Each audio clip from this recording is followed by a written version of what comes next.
Nouvelle semaine sur Equinox Télévision, mesdames, messieurs, merci infiniment à vous de nous rejoindre pour le 10-12, le Zénith. On parle de politique à l'entame de ce programme. Pour vous dire quoi? Pour vous dire que Cabral Libye a, lui, lancé une campagne de mobilisation de contributions pour sa campagne présidentielle. Le candidat du parti Univers était face à la presse samedi dernier.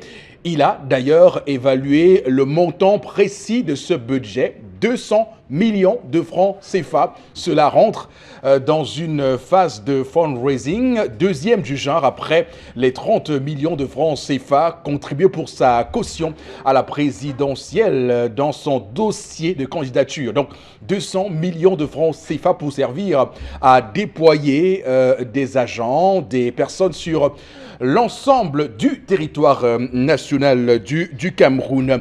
Et ces équipes également qui vont se mettre en place dans les semaines à venir pour évidemment gérer cette campagne qui s'annonce rude. On parle également ce matin du SDF, représentation régionale du littoral, qui annonce une marche pour le 15 septembre prochain. Pour faire quoi? Pour protester contre le vote dans les casernes militaires, puisque comme vous le savez tout récemment, Eleka m'a confirmé l'information selon laquelle les bureaux de vote seront bel et bien dans les casernes militaires, mais aussi dans les chefferies traditionnelles, ce qui annonce une belle étincelle, puisque une déclaration de manifestation a été soumise à monsieur le sous-préfet de Douala 1er, en espérant qu'il n'y ait pas cette fois d'interdiction. Madame, messieurs, nous sommes le lundi 20 août 2018, jour férié pour ceux qui nous regardent ce matin, puisque demain c'est la fête de la Tabaski, c'est la fête du mouton.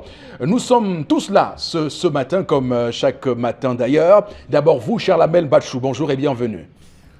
Bonjour monsieur Eric Fopoussi Negou. Bonjour à tous les téléspectateurs. Que se passe-t-il à la zone de recasement Nilon? Donc pas si, plus précisément, donc pas si 3. Plusieurs titres fonciers sur un même espace. Le cadastre qui dit une chose, la conservation qui dit autre chose. Que va faire la maïture sur une zone qui a déjà été gérée par la RAM? Personne indexée, Jacqueline Koun Abesike et André Mamafouda du temps où il était directeur de la maïture. Vivement que le projet d'informatisation du titre foncier puisse arriver à terme, puisse arriver donc à échéance, pour qu'on puisse peut-être, pourquoi pas, réduire ce type de déconvenus avec des terrains qui se retrouvent à avoir plusieurs titres de propriété, plusieurs immatriculations, ce qui est tout à fait dommageable pour les affaires domaniales. Tout à fait, restons dans la rime. Avec vous, Flora Zé, merci infiniment de nous retrouver ce matin. Bonjour et bienvenue. Bonjour Eric Fopoussi Negou, merci. Bonjour à vous sur le plateau. Bonjour à nos chers téléspectateurs. Dans le cadre de la revue des réseaux sociaux, Eric Fopoussi a tellement d'informations, mais nous allons revenir également sur ce braquage qui s'est orchestré ce week-end à l'hôpital obstétrique gynéco de Douala. On rappelle qu'après Konsamba, Ndounger, on revient maintenant à Douala, et puis même que les braqueurs seraient partis avec une somme de 480 000 francs CFA. Une enquête est ouverte. On en parle dans le cadre de la revue des réseaux sociaux, de la politique et bien d'autres informations en complément. Des questions sécuritaires qui interpellent ce matin le ministre de l'administration territoriale, Paul Tangandji, mais également le délégué général à la sûreté nationale, Martin Bangangele. On pourrait extrapoler, arriver au niveau du secrétaire d'État à la défense chargé de la gendarmerie, qui pourrait lui aussi être interpellé pour cette question sécuritaire, puisqu'on ne peut plus être en sécurité dans un lieu d'hôpital. Ça craint pour les personnes qui vont se soigner. Également, ce matin sur le plateau, Boro Bengan, bonjour et bienvenue. Bonjour, monsieur Fopoussi Negou. Bonjour à vous, chers téléspectateurs. Beaucoup de compatriotes estiment que si l'opposition ne se coalise pas, on ne peut pas battre Paul Biya. Moi, je dis c'est faux. Les 8 candidats peuvent taper Paul Biya pris individuellement. La preuve. Pourquoi Eleka s'entête-t-elle à maintenir les bureaux de vote dans les genres militaires et à la présidence de la République? Qu'on enlève, on voit. J'aime beaucoup l'expression peuvent taper. Oui, ils peuvent taper, parce que c'est l'expression. J'ai bien utilisé ça. Le mot Peuvent taper, taper. c'est-à-dire qu'on tape, c'est clair. Quand on ne nous disparaît, si le on ne coalise pas, ceux qui tiennent ce langage jouent le jeu du régime. On peut. Mettons le jeu clair, de manière claire. Prenons un bon arbitre. Oui. Il siffle vraiment les fautes. D'accord. On va voir. Je rappelle que ce week-end, les candidats ont beaucoup bougé. Il y a cette mobilisation impressionnante, exceptionnelle, j'ai envie de dire. On manque de superlatifs pour qualifier ce qu'a fait Serge Espoir Matomba à l'extrême nord. Les images qui nous parviennent sont extrêmement bluffantes, mais également la tournée dans la région de l'ouest de Maurice Kamto du MRC.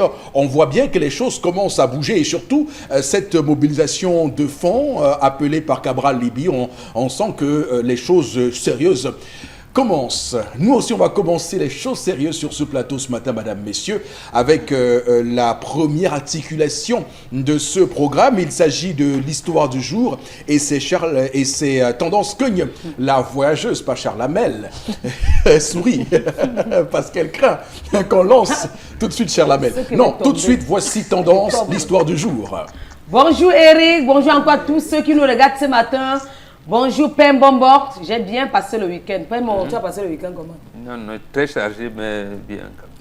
Ça se voit. Flora, ton week-end était comment? En paix. Charles Amel. Très très bien. Mais Eric, ton week-end était comment? Un week-end, beaucoup de travail. J'ai dû faire beaucoup de verres avec les candidats présidentiels. C'était extrêmement éprouvant. Mais bon, on est là, bien en place ce matin. Mon week-end a failli bien donner, mais sauf que toujours les plaintes, les gens viennent toujours se plaindre, les plaintes, au point où j'ai dit que si vous avez encore à me dire, écrivez dans mon inbox Facebook, je vais résoudre ça sur le plateau. Vous êtes tapé seulement tendance que vous me laissez le message, je vous réponds. C'est la rentrée, aujourd'hui on va parler de la rentrée scolaire. Rentrée scolaire, voilà la rentrée scolaire qui est en train de détruire tout un foyer. Donc il y a un foyer qui est en train de se déchirer comme ça, Père Momo. Si tu n'interviens pas à temps, tu vas entendre qu'il y aura le divorce. Donc le divorce peut suivre ça. Mais comment c'est déjà difficile, il faut non, un problème. Ce n'est pas ça. Le problème c'est que c'est un monsieur, un papa responsable qui m'a dit, ma fille, parle de mes problèmes au Zénith. Si Mbombo ne parle pas, parce que je le connais quand il parle, comme il donne les conseils. Si maman ne réagit pas à temps, tu vas entendre que le mariage là va finir. Il dit qu'il a fait sa cotisation depuis le mois passé. Il a donné à son épouse, que ouais chérie. Avec tout ce qui se passe, crise anglophone, les enfants ne sont même plus dans le sud-ouest. Les établissements se remplissent déjà là. Avec tout ce que toi et moi nous vivons dans la maison-ci, voici l'argent de la pension de nos 3 enfants. Donc il a pris l'argent de la pension de ses 3 enfants. Il a remis à son épouse. Quand il faut aller les inscrire, comme ça, toi et moi, nous sommes quittes. Il ne faudrait pas qu'à la rentrée, en septembre, je sois en train de courir par là pour chercher les dos. Donc, va seulement inscrire les enfants, tu viens déposer les reçus. N'est-ce pas en donnant comme s'il croyait que madame allait partir inscrire les enfants? On dit souvent que c'est quand tu as l'argent que les problèmes te suivent. À l'instant qu'il a donné l'argent, le lendemain, la copine de son épouse est venue à la maison et dit que ma Sarah, s'il te plaît, princesse, je suis dans un problème qui m'arrive ici. Si tu ne m'aides pas, Sarah, c'est que tu vas entendre qu'il y a mort d'homme. N'est-ce pas, elle a ramassé tout l'argent, l'a donné à sa copine. Que maman, fais vite. Avant que septembre n'arrive, que tu m'as remis l'argent de la pension de mes enfants. C'est monsieur qui a donné. La copine aussi a pris l'argent, et c'est depuis qu'on l'appelle. Elle réagit. Elle dit tout que ouais ma, j'ai cru que mon mari allait avoir l'argent hier. Ouais ma, j'ai cru que le salaire de mon mari allait passer. Ouais ma, je croyais avoir l'argent à la réunion, mais sauf que je suis arrivée à la réunion, on avait là tout acheté l'argent. Ce qui ronge le monsieur, jusqu'il vient me dire que dis à ma femme de réagir vite.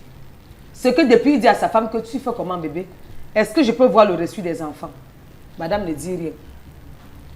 Est-ce que je peux voir les bulletins des enfants? Madame ne dit rien. Est-ce que tu as inscrit les enfants? Elle tourne. Donc elle tourne. Elle a toujours ses petits mots. Ouais, B, il a trop prié. B, mon corps me faisait un genre. Ouais, B, je suis rentrée du marché étant fatiguée. Ouais, chérie, je ne me sentais pas bien. J'ai même demandé à la dame que maman, qu'est-ce qui ne va pas? Elle m'a dit, maman, je ne sais pas ce qu'elle va te dire. C'est où elle m'écrit dans mon inbox encore. Je ne voulais pas parler de ça aujourd'hui.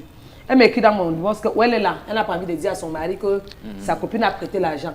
Donc, monsieur, où il est là, il dit que le comportement de madame fait un peu un genre. Même il ne sait pas si madame a prêté l'argent à sa copine ou pas. Donc, maintenant, madame ne sait pas. Elle m'a dit dans mon inbox que est-ce qu'elle doit dire à son mari que malgré tout ce que j'ai parlé hier là, est-ce qu'elle doit dire à son mari que sa copine a prêté l'argent ou pas? Monsieur de son côté dit que si aujourd'hui là, comme aujourd'hui c'est férié, nous sommes lundi, mardi, si jeudi, il n'y a pas les reçus des enfants avec le bulletin et l'établissement des enfants, c'est que le divorce est programmé. Donc ce qui va programmer le divorce. Comment est-ce que vous pouvez réagir, vous messieurs, vous qui me regardez là, si vous donnez l'argent de la scolarité de vos enfants à madame et sa copine vient prêter, elle lui donne, sans vous dire, si vous constatez, vous allez faire comment?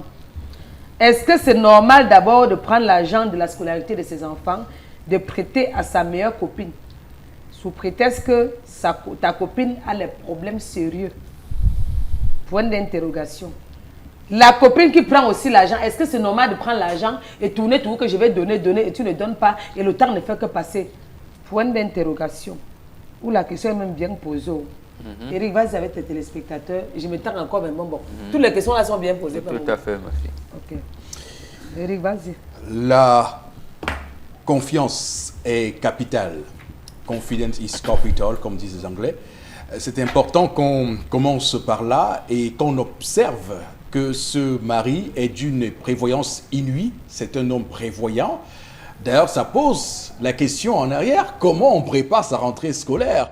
Doit-on être aussi et autant prévoyant? Puisque il n'y a pas, faut qu'on se dise tout de suite, il n'y a pas urgence. Je veux dire, on est à 2 semaines de la rentrée scolaire.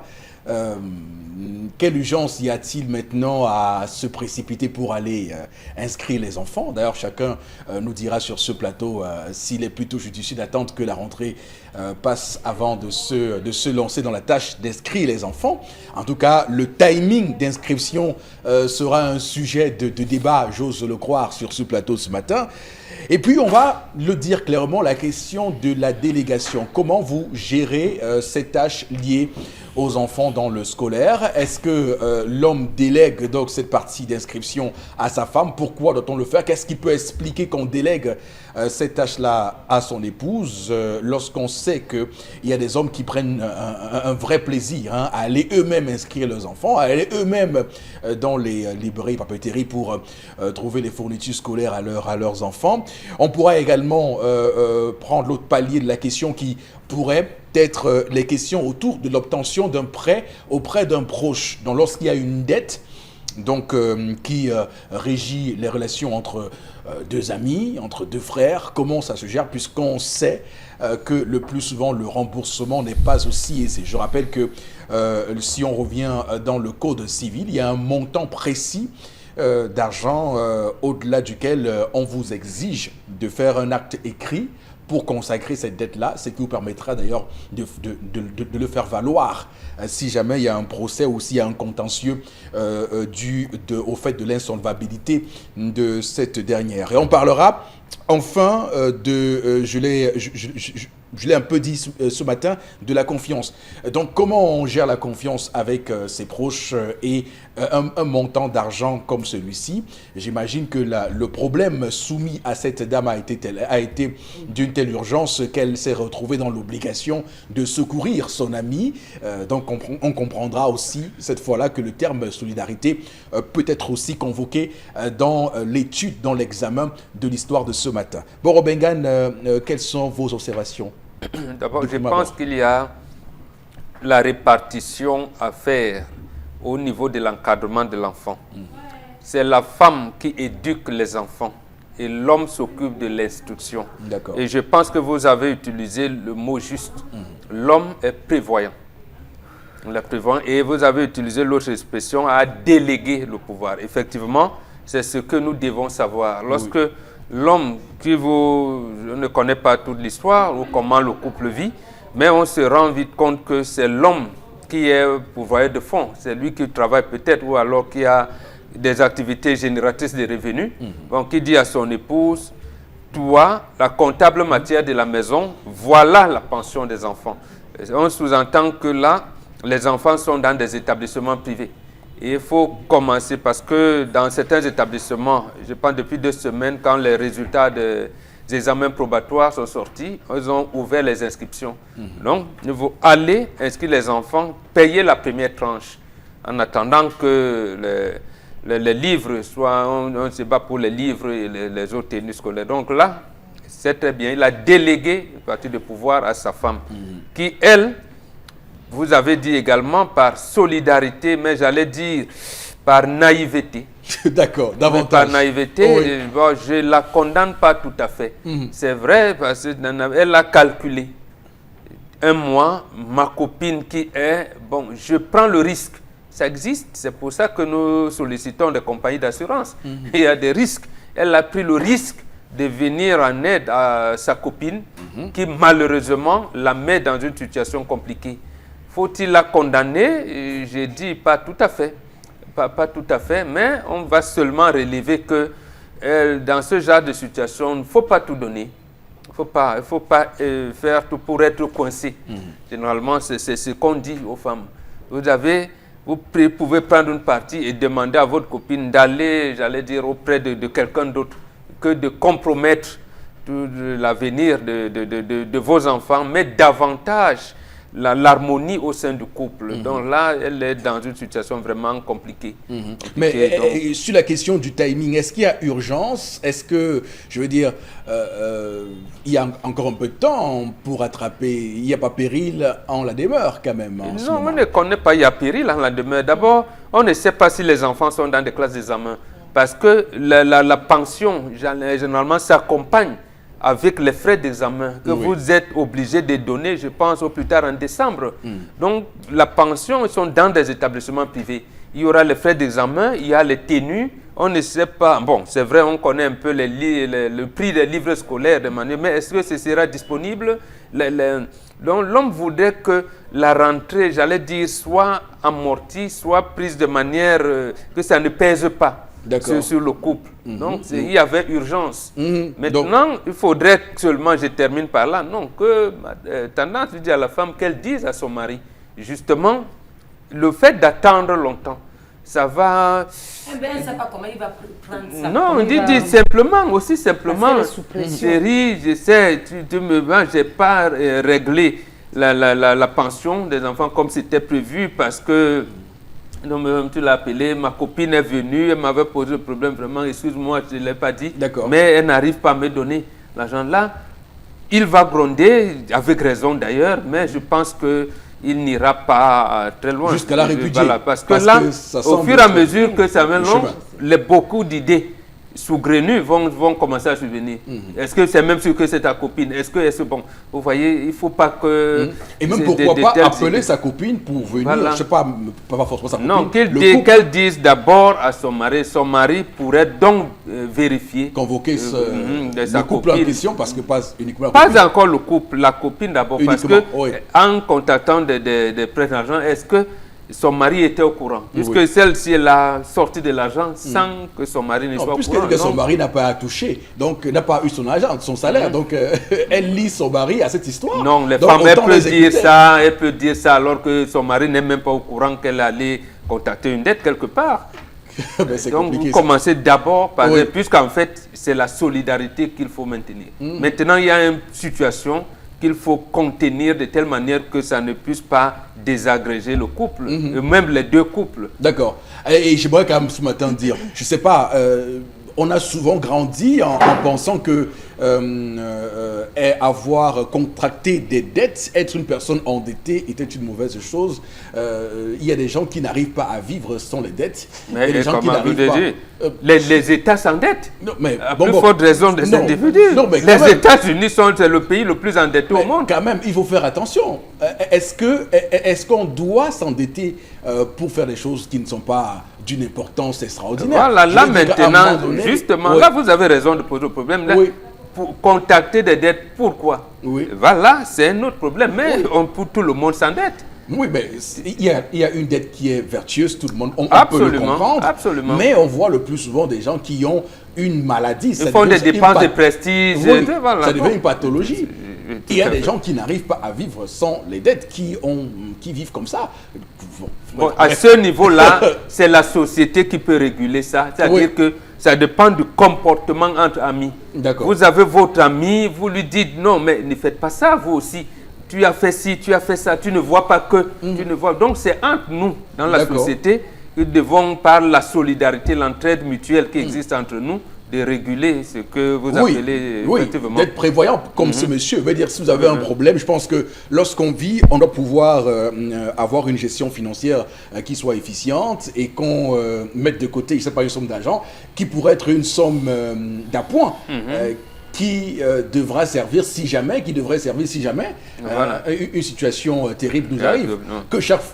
Au lieu de chaque fois aller auprès des gens qui demandaient des supports et à ce moment-là, vous devenez un fléau social. Voilà, tout à fait.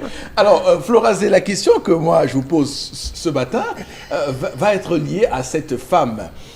Est-ce que vous pensez qu'elle mérite encore la confiance de son mari? Bon, c'est une question colle, Eric Fopussi. Non, mais on est quand même dans le couple. Comme Momok l'a si bien dit, c'est parce qu'elle a fauté qu'après. Déjà, il faut qu'elle reconnaisse sa faute. Mais je ne vais pas utiliser le mot condamnable, mais je m'inscris quand même en faux contre l'attitude de cette dame. Parce que quand vous avez des messieurs comme son mari, aussi responsables et prévoyants, il faut faire très attention. Qui sont nos amis? Parce qu'il faut que les femmes arrêtent d'être dans ce type de groupe où on veut faire le tu m'as vu, c'est-à-dire que vous avez une copine qui vient à la maison, te demander un prêt et tout, alors que tu n'as pas, tu fais semblant d'avoir et d'aller puiser dans un argent qui ne te... dans une tirelire qui ne t'appartient pas, qui appartient à la famille parce qu'il faut faire plaisir, parce qu'il faut qu'on dise qu'elle m'avait prêté un 150, un 200, etc. et tout. Il faut qu'on arrête ça. Il faut être soi-même dans cette vie. Maintenant, je viens pour dire que la rentrée scolaire est très capitale pour les parents. Allez dans les familles maintenant, où vous avez 5 enfants, 6, 7. Les gens sont cristallisés. C'est que les gens sont en train de chercher de quoi pour aller inscrire les enfants. Donc, c'est une question très capitale. Alors que vous ayez eu cet argent avant, parce que oui, vous parlez des inscriptions. Je vous rappelle qu'il y a des établissements scolaires où on a déjà bouclé avec les inscriptions parce que les places sont limitées. Peut-être qu'on est dans cette logique. Et monsieur avait déjà prévu. Il a pris une somme d'argent remis à sa femme. Cette dernière, justement, n'a pas... C'est qu'il faut quand même joindre l'acte à la parole. Monsieur te donne de l'argent pour aller inscrire les enfants. Pourquoi il faut encore attendre 1 mois, 2 mois, etc. pour le faire? Il faut être prompte. Maintenant, elle est sous pression, comme tendance à dire. Elle est prête à tout maintenant. Parce qu'il faut satisfaire monsieur. Il faut bien... Monsieur attend une réponse. Encore qu'il est très patient.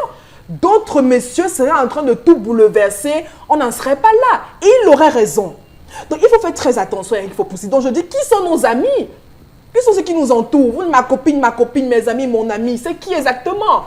Alors maintenant, vous avez des priorités dans votre famille. Cette dame n'a pas peut-être le sens des priorités. Parce que quand on parle de rentrée scolaire, c'est quand même l'éducation de vos enfants. Vous savez quand même ce qui englobe la rentrée scolaire. Bon, on l'a dit, les accessoires et autres. Avec les temps difficiles. Mais attendez, cet homme va gueuler et il aura raison. Moi, je n'ai plus rien à dire. Florazé, d'accord, c'est entendu. Hein, c'est votre chute qui est tout à fait exceptionnelle. Alors, Charles Hamel, sur cette question, d'ailleurs, on évoquait ici il y a un instant la question de la détomania. C'est la détomanie aussi. Ces gens qui souffrent d'une pathologie à toujours donc s'endetter. Mais dans cette histoire, est-ce que vous comprenez cette femme dans ce qu'elle a fait? Monsieur Eric Fopussi, je commence par l'homme. L'homme a commis la plus grosse bêtise. De déléguer le pouvoir à sa femme. C'est de remettre au moment où il n'était point encore temps l'argent à la femme. J'aime beaucoup cette expression. Ah oui, monsieur Eric Fopussi. Il n'était point encore temps de le donner à la femme. Oui, ça nous rappelle les envolées lyriques de nos professeurs. Monsieur Eric Fopussi, je vais plus loin en disant que cet homme ne connaît pas sa femme. Il ne connaît pas sa femme. Surtout sur le plan financier, il ne maîtrise pas. Il y a des femmes qui ont la propension à dépenser. Il y a des femmes qui ont cette propension à pouvoir faire dans le social, à dilapider les revenus. Maman bonheur. Maman bonheur, monsieur Eric Fopoussi. Sa femme peut être une adepte du culte du snobisme. Toujours démontré, il ne connaît pas sa femme, monsieur Eric Fopoussi. Avec la femme, il faut agir avec tact et jouer sur le temps. Voilà 2 mots. Avec tact et jouer sur le temps. 2 T. Vous avez dit, vous n'avez plus rien à dire, Florazé. Donc, Non, permettez-moi de finir. Mais ce que j'ai Donc, compris, monsieur Eric ne pas Fopoussi, ouvrir la bouche. Oh, quand même. aussitôt qu'il a perçu, lui-même est un danger. Lui-même est un danger, l'homme. Parce que le gars, de peur de dépenser, préfère déléguer pour accuser plutôt la femme. Il s'est servi de la femme comme bouc émissaire. Parce que si lui, il a un compte bancaire, il pouvait aller mettre dans son compte bancaire. Où était la nécessité d'immédiatement donner à la femme? Bon, je vous réponds. Monsieur Je vous réponds, Chalabel. Il n'était point question que de cet argent, elle conserve. Elle devait aller rapidement, Voilà. illico, sans aucun délai. Monsieur Eric payer. Fopoussi, C'est clair. à l'instant qu'il a donné, il devait commencer à mettre la pression. Il a laissé un temps couler, monsieur Eric Fopoussi. À 3 ou 4 excuses, vous commencez à réfléchir. Je suis désolé. Si vous donnez lundi, monsieur, mercredi ou jeudi au plus tard, vous devez avoir. Passez mercredi, ça suppose que vous-même vous êtes l'accident. Passons, monsieur Eric Fopoussi. Lorsque vous rencontrez une femme, il y a 4 points sur lesquels vous devez insister avant toute vie. Les 4 questions prioritaires. Même lorsque vous rentrez dans les confidences laissées par le Moro Naba, vous allez vous rendre compte, monsieur Eric Fopoussi, que la première question, c'est la santé. La deuxième question, c'est l'instruction ou l'éducation. La troisième question, c'est la nutrition. Et la dernière, c'est le bien-être. Le bien-être vient en 4e position dans le pilier, monsieur Eric Fopoussi, des priorités dans la vie en couple. Première chose, la santé. On doit être en santé pour tout faire. Deuxième chose, l'éducation, l'instruction aux valeurs, qu'elles soient culturelles, qu'elles soient, on doit prévenir, et la nutrition. Donc on peut véritablement choisir, lorsqu'on a tout ça, s'acheter une chemise, lorsqu'on a tout ça. Alors est-ce que la femme maîtrisait ces différentes valeurs? Je ne le pense pas, parce que monsieur Eric Fopoussi, on ne joue pas avec l'éducation, on ne joue pas avec l'instruction de l'enfant. Donc cette femme qui a décidé d'engager le patrimoine, parce que ça c'est le patrimoine familial, Oui. elle a décidé d'engager le patrimoine familial au profit des œuvres sociales, monsieur Eric Fopoussi. Je me pose la question de savoir comment cette amie va faire pour rembourser, parce qu'elle-même, cette amie, est concernée par la rentrée scolaire. Elle devra elle-même se battre pour inscrire ses propres enfants, et que Dieu seul sait que la bonne charité ne commence que par soi-même. À votre expression et votre suggestion aussi, qui tendait à vouloir que cet homme-là connaisse ça, sa femme, des gens vous diront au quartier qu'il faut d'abord qu'il se connaisse lui-même d'abord. Je vous ai dit que le problème. Connais-toi toi-même. C'est possible. Et donc voilà, Est-ce que c'est je possible? fais un clin d'œil à qui vous savez. Alors, tendance Kenyé ce matin, qu'est-ce que tu penses de ce qu'a fait cette femme? Voilà, les copines serpents. Les copines serpents qui nous mettent dans les problèmes. Maintenant, si ton mariage se gâte, c'est la même copine qui va aller dire que j'avais moi gâté son mariage. On se connaît entre nous les femmes. Papa, c'est toi qui as pris ta femme au piège. Elle à la maison, elle travaille quoi? Tu vois pas que c'est un piège ça? Pour un homme qui se respecte, qui aime son épouse, qui aime ses enfants, il doit trouver le temps pour aller les inscrire à l'école. Oui, la femme ne doit pas tout faire seule. Pour un homme, je vais encore me répéter, pour un homme qui se respecte, qui aime ses enfants, qui aime sa femme, doit trouver le temps pour aller inscrire ses enfants à l'école. Tu sais bien que madame à la maison, elle ne fait rien. Tu prends une grosse... Raison de plus pour tu qu'elle a prends, payé. tu prends un montant comme ça, tu lui donnes, qu'elle va faire comment? Et nous, les femmes, nous sommes sensibles. Ta copine peut venir te voir pour te dire que non, j'ai un problème, peut-être c'est pour sauver une vie. Mieux, je sauve moi la vie. Ok, passons. Papa, est-ce que septembre est arrivé? Suppose aussi jusqu'en septembre. Si septembre arrive, que je n'ai pas inscrit les enfants, quand on n'a pas inscrit les enfants, c'est où tu peux encore créer le scandale. Laisse. Laisse, tu te respectes, papa, tu te comportes, papa, calme ton cœur, sachant que septembre n'est pas encore arrivé, il y a encore un peu le temps. Mais quand tu as la copine, c'est pas, les copines, les filles qui viennent espionner, on vous appelle les espions. Quand elle t'appelle au téléphone, tu dis que ouais, hier, ma belle était malade. Ouais, j'attendais le salaire de mon mari. Ouais, j'attendais la boîte. Même si, quand tu prêtais l'argent, tu comptais sur le salaire de ton mari. Je ne sais pas. Elle a donné avec son bon cœur. Maman, je ne sais pas si en disant comment il va prendre ça si tu lui dis. Parce qu'il y a les hommes que tu peux lui dire là, il tombe, il y a l'AVC dehors. Il y a l'AVC dehors. Moi, je te demande encore de lui dire que bébé, laisse. Calme-toi d'abord. En septembre, si les enfants ne partent pas à l'école, c'est où tu vas savoir que j'ai dépensé cet argent. D'accord. Je m'arrête là, Eric. Après, ce que je voulais encore dire, je vais parler après. D'accord, très bien. Merci Je vais pour parler ce... après. Non, On appelle ça... On appelle ça un teasing. Quand tu dis stop, est-ce que je manque? Oui, alors je pense que Florazé a aussi pris des notes, elle pourra rebondir incessamment. Mais on va prendre quelques réactions, Florazé, de nos téléspectateurs ce matin. Alors, il y en a, hein, il y a tellement de réactions. Il y en a à l'appel, vous allez dire. Oui. Alors, je ne suis pas d'accord hein, avec les parents qui jouent avec l'éducation des enfants. Je dis ça parce que je suis élève. Enfin, c'est Chandini à Bafia qui réagit. Peut-être qu'il s'est senti quand elle sera parent, il comprendra. Il comprendra beaucoup de choses. C'est sûr. Merci, Maman. Non, mais attention. Bon, mais il dit qu'il n'est pas d'accord avec les parents qui jouent il a dit qu'il est élève, que ce qu'il dit... Ne mélangez pas. Son problème, c'est d'aller à l'école, de s'instruire, de s'éduquer, de devenir parent. Ce n'est pas, justement, on interdit aux enfants de parler de la jeunesse de leur papa. C'est pour ça qu'il est interdit de les impliquer dans les problèmes de couple. Voilà. Il a donné un avis général. Hein. Il ne parle pas de ses parents. Elle ne devrait pas. Ça ne la concerne pas. Oui, les enfants, ça ne vous... Allez à l'école, papa et maman se ferment dans la chambre, ils réfléchissent pour vous. Non, mais ils peuvent s'endetter, ils peuvent donner. Mais est-ce qu'au fond, ce qu'elle a dit est mauvais? Non, c'est pas mauvais, mais c'est pas son problème. D'accord. Bon. On n'est pas sorti des ronces ce matin. C'est vrai, il faut quand même, on a souvent eu des enfants qui sont au cœur des conflits. C'est-à-dire que quand vous voyez maman qui tire le pantalon de papa, tu vas seulement laisser l'argent de ration aujourd'hui, tu vas seulement laisser l'argent de l'éducation des enfants aujourd'hui. Non, les enfants, je veux dire que les enfants à un moment donné sont souvent au cœur de certains conflits. Donc du coup, vous avez même des parents qui intercèdent à la place de... Je veux dire des enfants qui intercèdent à la place des mamans. C'est des cas exceptionnels. Voilà. C'est pas ce genre de couple que nous voulons. Même si cela vous arrive, chers enfants, ça ne vous concerne pas. Voilà. Alors Florazé, allez-y avec les messages. Sous pensée du mental de ces enfants. Alors bonjour. C'est une école hein, qui nous instruit. Il faut dire que l'intention de la femme n'était pas si mauvaise. Hein. C'est une preuve du vivre ensemble. Elle était très mauvaise parce qu'elle a dévoué le rôle assigné à cet argent. Il dit que c'est une preuve du vivre ensemble. Cependant, l'éducation des enfants est prioritaire. Voilà. Un deuxième point. Autre réaction. La femme n'a pas réagi comme il le fallait.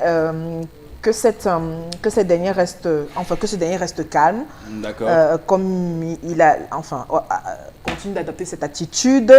Que cette femme dise la vérité à son mari pour le monsieur de rester calme, pardonner à sa femme. Stop, merci beaucoup pour ces différents messages. Madame, messieurs, on va avancer dans cette émission puisque tout de suite et maintenant sur le prompteur, je lis la colère de Charlam. Mais là, tout de suite.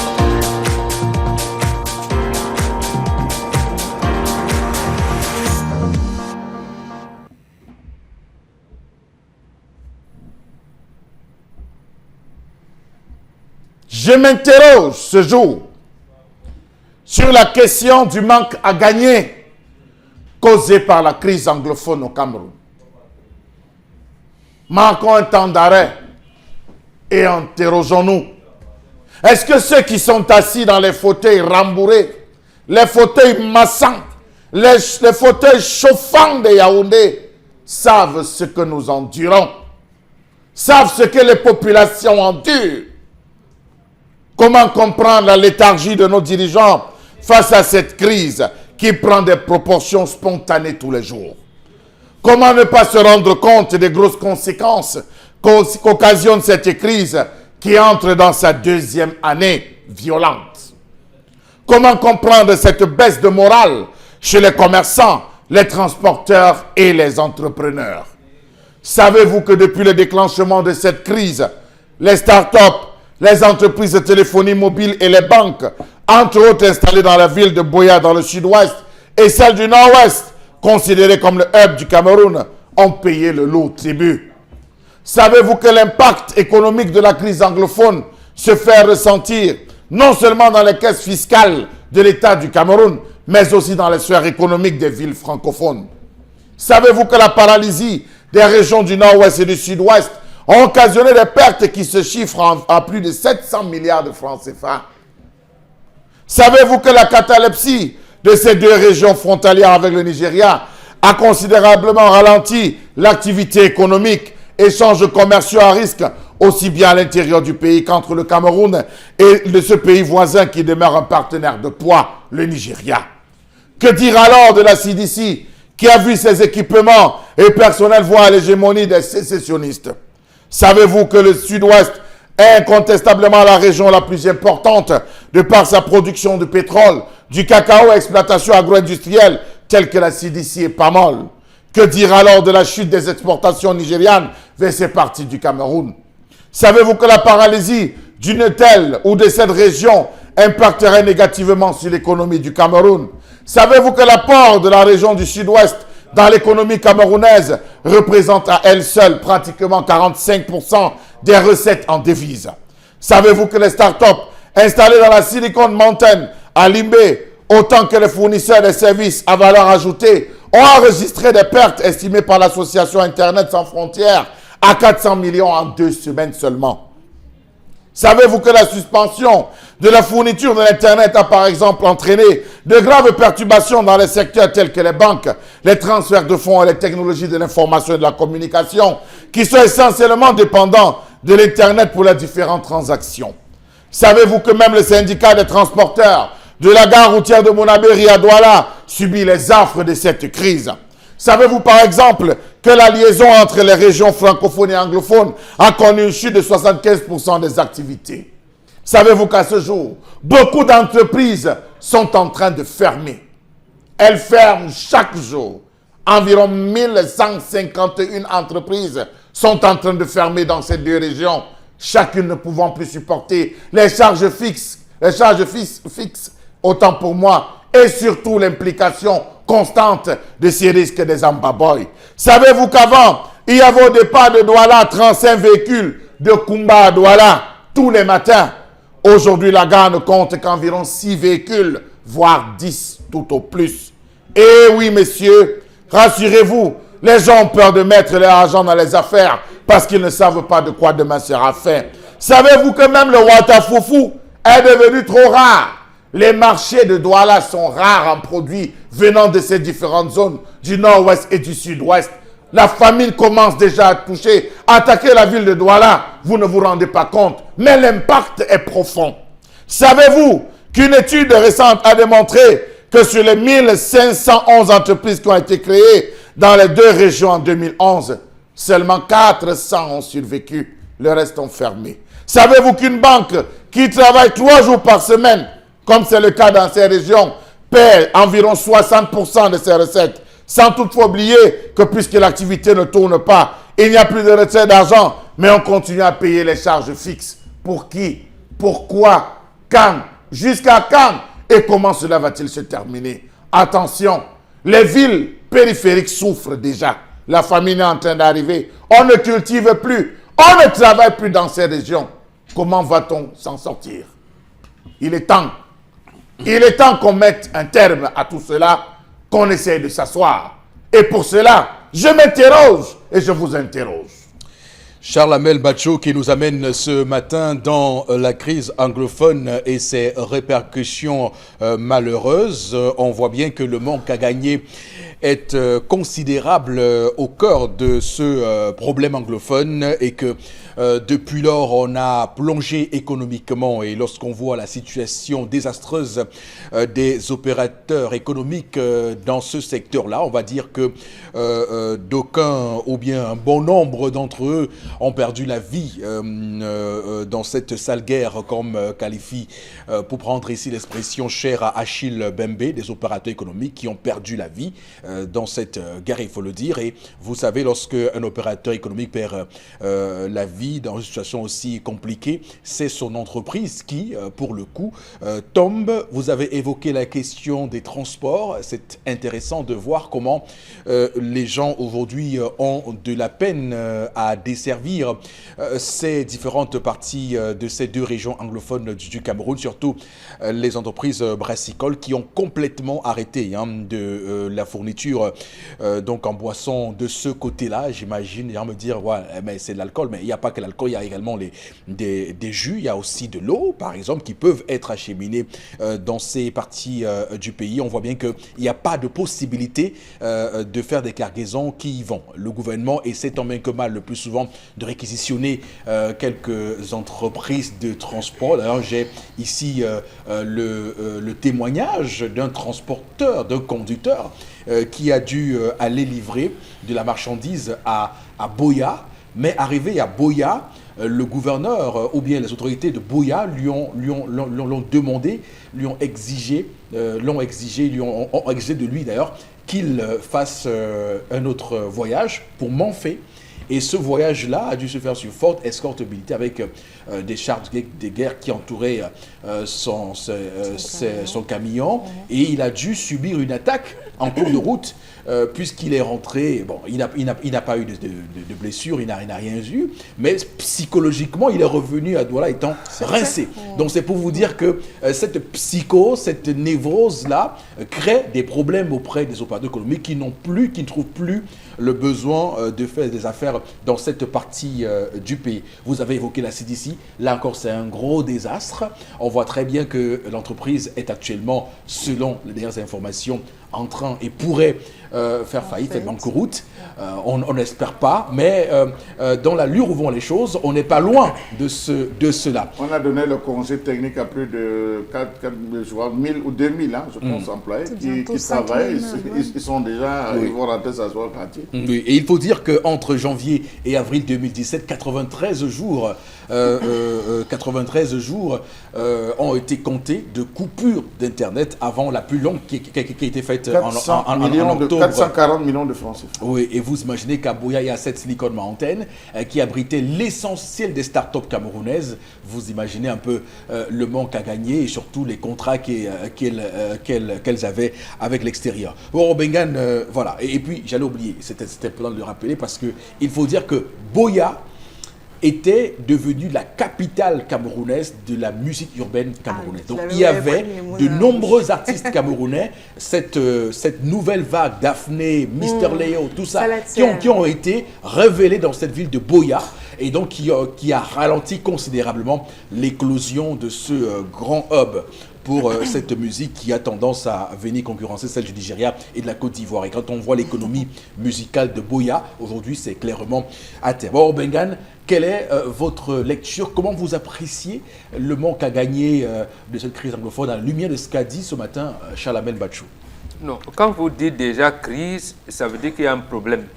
Et ça veut dire qu'il y a une déréglementation sociale et économique, culturelle, comme vous avez dit. Il faudrait seulement, j'allais dire, lorsqu'on demandait à l'État du Cameroun de justement faire en sorte qu'il n'y ait pas crise, beaucoup de nos compatriotes ont pensé qu'on demandait à l'État du Cameroun de s'agenouiller devant je ne sais pas qui. On était loin d'imaginer qu'effectivement on aboutirait à une impasse.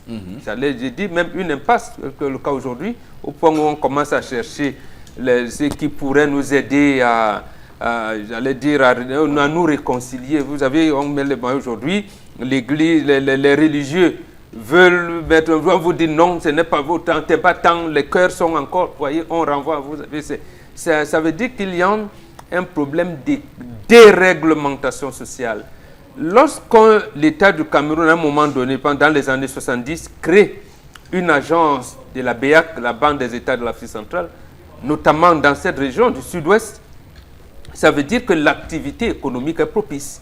Et ça veut dire également que les relations économiques d'affaires que nous avons avec le Nigeria voisin sont telles que le sud-ouest notamment, qui est également le deuxième bassin de production de cacao, contribue, je veux dire, de manière forte au produit intérieur brut du Cameroun. Et c'est également là, vous avez parlé du pétrole. La seule entreprise de raffinage que nous avons se trouve dans cette zone. Et lorsque l'État lui-même coupe l'Internet pendant 6 mois, c'était pourquoi? Alors qu'on peut procéder par l'espionnage Internet, de savoir que Mbomboke a son compte ici, il est en train d'échanger avec, on aurait pu laisser et envoyer la police scientifique. Charles Lamel avait introduit ça ici, la police judiciaire, c'est-à-dire laisser les gens, mais y intégrer pour espionner, parce qu'effectivement, il y a de banditisme qui se prépare. Et bon, malheureusement, on n'a pas pu. Nous sommes dans une situation où le deuxième employeur du Cameroun après l'État, vous l'avez dit, la CDC, imaginez un seul instant que la CDC est déclarée sa faillite. Ce que ça va donner. Le chantier naval seulement avec 1410 employés, regardez ce que ça représente. Mais la CDC, qui a plus de 30 000, plus de 30 000 employés, vous pouvez imaginer ce que ça pourrait causer pour le Cameroun. Vraiment, c'est très grave. Je termine comme il a dit, vraiment vivement, que le chef de l'État, c'est lui qui a encore, dont le mandat est en cours jusqu'au 3 novembre prochain. C'est à lui de chercher les moyens pour vraiment apaiser la situation. Le ministère de l'administration territoriale y était le week-end, il a dit la situation est sous contrôle. J'attends de voir si la situation était vraiment sous contrôle.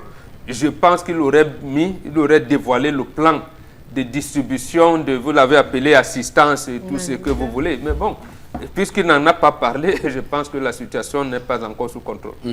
Et donc il faut dire que le manque à gagner également peut se retrouver au niveau du budget de l'État qui se voit ainsi désormais influencé par une forte dépense. La preuve, vous l'avez dit, généralement c'est au mois d'octobre que le chef de l'État donne les grandes orientations du budget. Et le ministre en charge du budget a fait des sorties, je pense il y a 2 semaines. Et bien avant lui, les bailleurs de fonds, le Fonds monétaire international notamment, nous a demandé au Cameroun de leur dire quel est l'argent que nous avons mis en place pour la guerre. Donc vous imaginez, ça veut dire que venez nous expliquer combien vous mettez, quelle est la part du budget que vous avez alloué pour cette crise-là. Donc écoutez, on est vraiment dans une situation des plus compliquées. Oui, une situation très compliquée, surtout qu'il y a 2 ans, on parlait de ce barrage hydroélectrique sur la Menchoum. Il est désormais clair que avec une situation aussi critique dans cette partie du pays, construire un barrage serait clairement relèverait de l'utopie. Ah, absolument. Je ne sais même pas si les études avaient été finies, ils étaient finis. Donc, on prévoyait 72 mégawatts, je pense, mais bon, ça veut dire que même les délestages, là, on va continuer. Voilà, donc il faut comprendre que nos délestages continuent parce que, évidemment, cette crise continue. Florazé, je vous demande ce matin, quel est qu'est-ce que vous avez recensé comme manque à gagner de cette crise anglophone? Mais la situation est très critique. Eric Fopoussi, on nous dit souvent que quand Yaoundé respire, ça veut dire que le Cameroun vit. Et pourtant, nous avons 2 régions très importantes également sur le plan économique qui sont en feu. Oui. Et puis, il faut se dire que les esprits maintenant sont focalisés sur l'élection présidentielle. À côté, on a également la CAN. On est déjà pratiquement à 2 ans que court cette crise. On a même l'impression que la crise anglophone n'est même plus d'actualité. Et pourtant, dans ces 2 foyers, il y a des familles qui ne vivent pas. Merci de parler de la CAN parce que Limbé était l'une des villes. Mais c'est pourquoi je dis qu'on a l'impression que la crise anglophone et que des hôtels devaient être choisis à Boya parce qu'il fallait loger les gens qui pouvaient être logés à Boya ou tout à fait. Et même les excursions qu'on prévoyait pour le Mont Cameroun. Bon, tout ça maintenant est dans l'eau. Mais oui, tout ça maintenant est dans l'eau. Donc on a l'impression aujourd'hui, avec tous les événements politiques et toute l'élection présidentielle, que justement la crise anglophone n'est même plus d'actualité. Et puis bon, là peut-être dit Pirouette parle justement du plan d'assistance humanitaire. On n'en parle plus. Vous voyez, les questions essentielles dans ce pays ne sont pas prises au sérieux. Pourtant, la crise anglophone doit être une préoccupation principale. Déjà même pour que les élections se tiennent. Maintenant qu'on est là, est-ce que les élèves de ce côté, les enfants, iront à l'école, Eric Fopoussi? Est-ce que maintenant, quand on est je dis n'importe quoi, quand on est à Kumba, quand on est à Kumbwe, quand on est malade, on peut naturellement aller dans un centre de santé, dans un hôpital pour se soigner normalement. Non. Tout est détruit. Maintenant, on a envie maintenant cette croissance démographique beaucoup plus dans les villes comme Yaoundé, Douala et autres. Parce que les gens fuient. Parce qu'il ne fait plus bon vivre dans ces deux zones, notamment le nord-ouest et le sud-ouest. Et puis maintenant, économiquement, tous ceux qui étaient en construction, par exemple, des personnes qui avaient engagé des travaux sur leur bâtisse pour, comment dire ça, essayer d'embellir leur village et autres, tout ça est annulé. Parce que maintenant, pour venir dans la ville de Douala faire des achats, et même les maçons, bref, c'est-à-dire que l'enchaînement économique qui avait disparu. Donc, il n'y a plus vie là-bas. Maintenant, on est donc dans les grandes agglomérations où on dit il fait bon vivre, chose que je crois que c'est encore un très grand débat. Maintenant, il faut accélérer une toute autre volonté sociale, économique et politique. Mais la preuve, c'est que moi, j'ai les larmes aux yeux. Parce que maintenant, puisqu'on vit les élections présidentielles, où justement on est focalisé sur différents candidats qui doivent défendre leurs projets, etc. et tout, j'ai mal parce qu'on ne parle plus de la crise anglophone. J'ai mal parce qu'on s'intéresse plus aux populations qui vivent de ce côté. Merci beaucoup, Florazé, pour ces précisions. Alors, Tendance, qu'est-ce que tu penses des dégâts causés par cette crise anglophone, on va dire, du manque à gagner, ce qu'on aurait pu avoir? Si on prend la calculatrice, même le montant que tu as donné, Chalamé, je suis sûr que ça dépasse. Là, c'est le montant qu'on évalue pour voir. Il y a tellement eu des pertes, sans compter le sang. Les gens qui sont morts. C'est vrai. À combien coûte la vie d'un homme? La vie d'un homme coûte. Il est pas bon. Parce que comme on ne ça, revient c'est plus. vrai, ma fille. Si on commence à compter là, mais vraiment, quand même, comme il n'y a plus la bière de ce côté, c'est d'ailleurs une bonne chose. Oui, ça me plaît comme ça. De deux, la dernière fois, on a même coupé le net. Croyant que vous allez vous calmer. Et rien. Vous ne vous calmez pas. Aujourd'hui, quand tu arrives au marché, quand tu vas acheter telle chose, on te dit que maman, ça venait dans le sud-ouest. Maintenant, ça ne sort plus. Les bananes, par exemple. Ouais, je dis que c'est dû partout. Et ce n'est que le début. Quand tu veux le watafoufou, on te dit que non, maman, ça venait de tel coin, dans le nord-ouest. Maman, pardon, il n'y a plus. Donc, j'ai, comme je te dis là. Et ceux qui restent à Douala ou encore dans les autres villes, qui parlent de la crise anglophone en riant là, la guerre n'est pas bien. C'est parce que vous n'êtes pas de ce côté. J'ai la famille de ce côté. J'ai même des familles. Quand ils parlent de famille, ça veut dire quoi? Tous les Camerounais qui sont là-bas, c'est ma famille. D'accord. Ceux qui ne veulent pas le désordre, même le marché qu'on fait, c'est combien de fois par semaine là?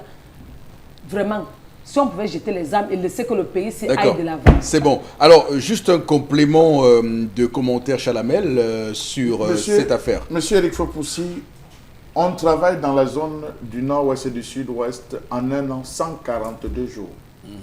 C'est 3 fois par semaine. Un mois, ça fait 12 jours. Oui. Vous multipliez par 31, vous divisez par 365, parce que vous multipliez 365 par 12, vous divisez par 31, vous avez environ 142 jours de travaux qui sont faits. Pour qui? Les banques? Est-ce que les banques travaillent? Pour qui?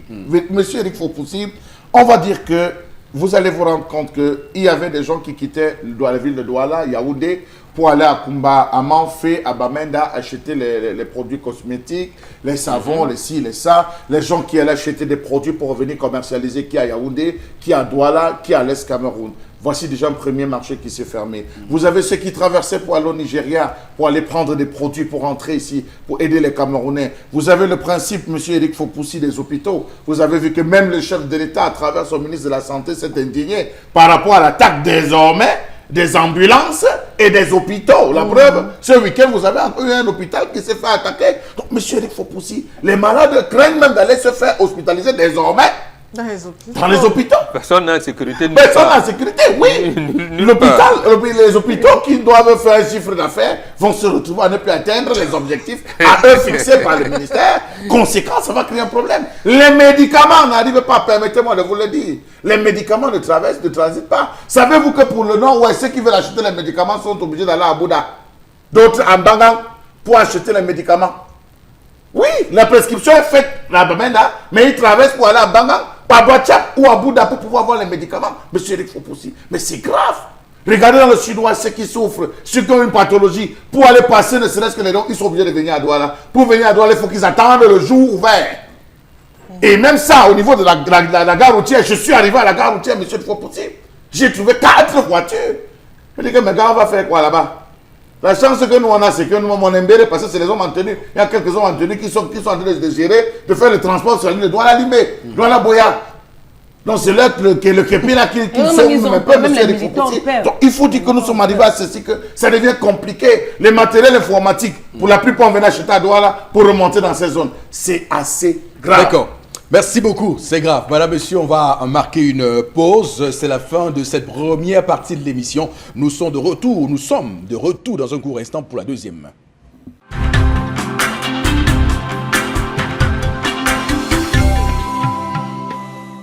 Nous sommes de retour sur Equinox Télévision pour ce 10-12, le Zénith, lundi 20 août 2018. On est un jour férié, puisque demain c'est la fête de la Tabaski, la fête des moutons, ce qui nous vaut dans cette journée fériée, un pont. Merci infiniment à vous de nous faire confiance. Et pour cette deuxième partie de l'émission, j'ai envie de vous dire que nous aurons dans un court instant la revue de la presse. Mais avant cette revue de la presse, Florazé, on vous sollicite pour les messages des téléspectateurs. Alors pour cette seconde partie, Armand Abafoussama dit que 40% de ses clients venaient du nord-ouest et du sud-ouest. Donc il a mal aujourd'hui à honorer maintenant ses engagements. Voilà. Une autre réaction, c'est Samy qui réagit pour le moment parce que ça fait 6 mois, le travail est arrêté à la CDC où je travaille voilà, et sans salaire. C'est ce qu'il dit. Hein. Autre réaction ce matin,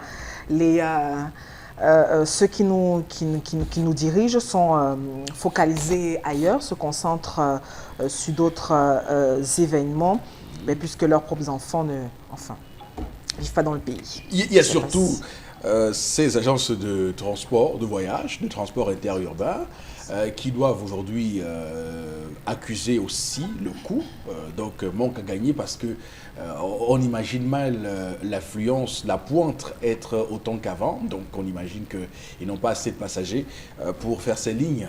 Il faut aller voir, M. Eric Fopoussi, oui. Dans la zone de Bonabéry, vous allez vous rendre compte que les flux ont considérablement baissé. Les bus sont orientés vers les destinations qui payent désormais. Il y a des destinations qui payent désormais.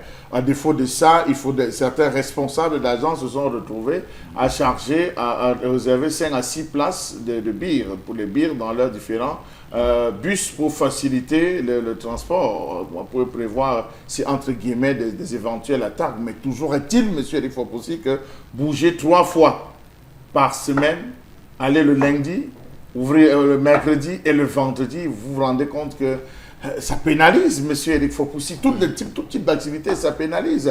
Les gens vont sortir à quel moment, venir faire quel type d'achat, discuter. Vous savez que les commerçants, et regardez que la ligne Mbanga-Kumba, c'était une ligne qui tournait énormément. Voilà la ligne Mbanga-Kumba qui a arrêté. Jusqu'à Loum, Relier et Conan, ça c'est complètement... On montre un militaire qui a sauvé une femme. La femme là, voulait accoucher en route. C'est ce que j'ai vu. J'ai dit que c'est le militaire qui a sauvé la dame. D'accord, Florazé. C'est une... situation préoccupante, tout est superflu, on se dit tout va déjà bien de ce côté, mais là non. Donc on a tout simplement les larmes aux yeux. C'est Nelly à Yaoundé qui réagit. Autre réaction ce matin par rapport à l'histoire du jour. Je pleure quand j'entends ce type de témoignage dans la zone du nord-ouest et du sud-ouest. C'est Thomas à PK12 qui implore le soutien de Dieu. Ah bah oui, hein. Je vous dis, c'est un... Et le monsieur, enfin, le monsieur qui m'explique, le conducteur en question, il est rentré, je vous dis, il n'est plus le même. C'est un monsieur, c'est un homme. Même s'il entend un pétard à côté de lui, il peut tomber. Parce que, justement. Et il me dit qu'il a fini sa formation de conduite sur cette voie puisqu'il y a les sécessionnistes mettent les barrages entre Boya et Manfé, ils mettent les barrages sur la chaussée, et donc il faut manœuvrer, vous imaginez manœuvrer les gros camions pour ne pas se faire... Et durant le moment que vous êtes en train de manœuvrer, ils profitent pour décharger, déchiqueter, décharger, voilà, et vous n'avez rien à faire, vous pouvez pas sortir pour pouvoir... Oui, puisqu'il y a un char devant qui balise la route, et donc il faut être prêt à manœuvrer pour éviter les obstacles. Le coût pour avoir ces différents chars, ces chars qui se protègent, vous revient à combien, monsieur Fopoussi? Il faut dire que j'ai discuté avec certains responsables d'entreprises qui disent qu'ils sont obligés de passer maintenant par le Tchad. Donc ça dit ils sortent du Nigeria, mais ils passent par le Tchad pour pouvoir remonter par le Cameroun. C'est un coût énorme. Et imaginez-vous maintenant, tout est en train d'augmenter sur le marché. C'est-à-dire que les gens ne se rendent pas compte. J'aimerais bien que le ministre du Commerce se prononce sur la question. Tout est en train d'augmenter sur le marché. Vous allez toucher, comme le disait Tendance tout à l'heure, l'IGNAM. L'IGNAM vous donne le prix d'un IGNAM. Vous dites, mais attendez, on dit, mais mon frère, la zone où ça venait, ça ne vient plus. On est obligé d'aller chercher ailleurs. Et c'est vrai. Vous faites comment? Ça va devenir compliqué. Les gens ici à Douala touchent combien pour pouvoir souffrir le luxe désormais de consommer n'importe quoi. Pour les amateurs, pour ceux qui adoraient le héros ou le Watafoufou qui aimait consommer, ça sera pour le coq même. Le coq, tout ça venait de cette zone. Il y a beaucoup de produits qui sortaient de cette zone. Combien de personnes vont encore au champ, monsieur Eric Fopoussi? C'est compliqué. Voilà. Il y a Caroline Alimbe qui dit que c'est vraiment une grosse perte, une catastrophe sociale, entre autres dégâts, le secteur touristique qui est mort. Beaucoup d'hôtels ici sont en congé technique. On a oublié le secteur touristique, les hôtels même. Les belles plages de Limbe, chaque week-end, les gens s'y rendaient pour se dégourdir, mais désormais, Kribi a pris tout le reste, parce que personne ne prend le risque de s'y rendre. C'est saturé à Kribi. Non, mais déjà, même que dans les représentations diplomatiques, lorsque vous arrivez, on a fait une grande carte du Cameroun, on a mis les points rouges à éviter. Donc quand vous arrivez, vous... Vigilance orange. Alors, non, mais c'est grave parce que tout sur le plan touristique, toutes ces Limbe, et je pense à ces hôtels-là, mais il y a même un hôtel partenaire là-bas, on veut dire à un moment donné, quand même, on ne peut qu'être malheureux face à cela. Florazé. On nous ouvre Yoyo. La plage de Yoyo. C'est quoi, c'est Yoyo? C'est quoi cette histoire, Charles-Abel? Racontez-nous, je vous en prie. Oui, la plage de Yoyo, c'est une plage. Non, la plus belle de toutes. C'est ce qu'il fallait au moins dire. Alors, il y a aussi un téléspectateur qui réagit. Il dit qu'à Mondjo même, c'est compliqué. Il dit dans mon village vers Mondjo, donc les gens ne partent plus au champ. À la Franck, à Deido. Oui, c'est vrai. Les villes frontalières avec le sud-ouest sont compliquées. Depuis Pendamboko, Kompina... La Moumé, toute la zone de la Moumé, vous avez des villages Balé, Bamengui, Bandoum, qu'on a présenté récemment à Equinox. La cour là, la cour de l'école primaire était inondée d'eau, des zones comme Fomopéa, des zones comme Metang. Donc toutes ces zones, c'est des zones qui sont frontalières avec... D'accord. Alors, je ne pourrais ne pas signaler une image qui a fait d'ailleurs le buzz sur les réseaux sociaux, sur la page de l'armée camerounaise, avec cette image de militaires camerounais qui sont déguisés. Il y a vraiment un camouflage très intéressant. Avec, ils se confondent avec les herbes et la nature.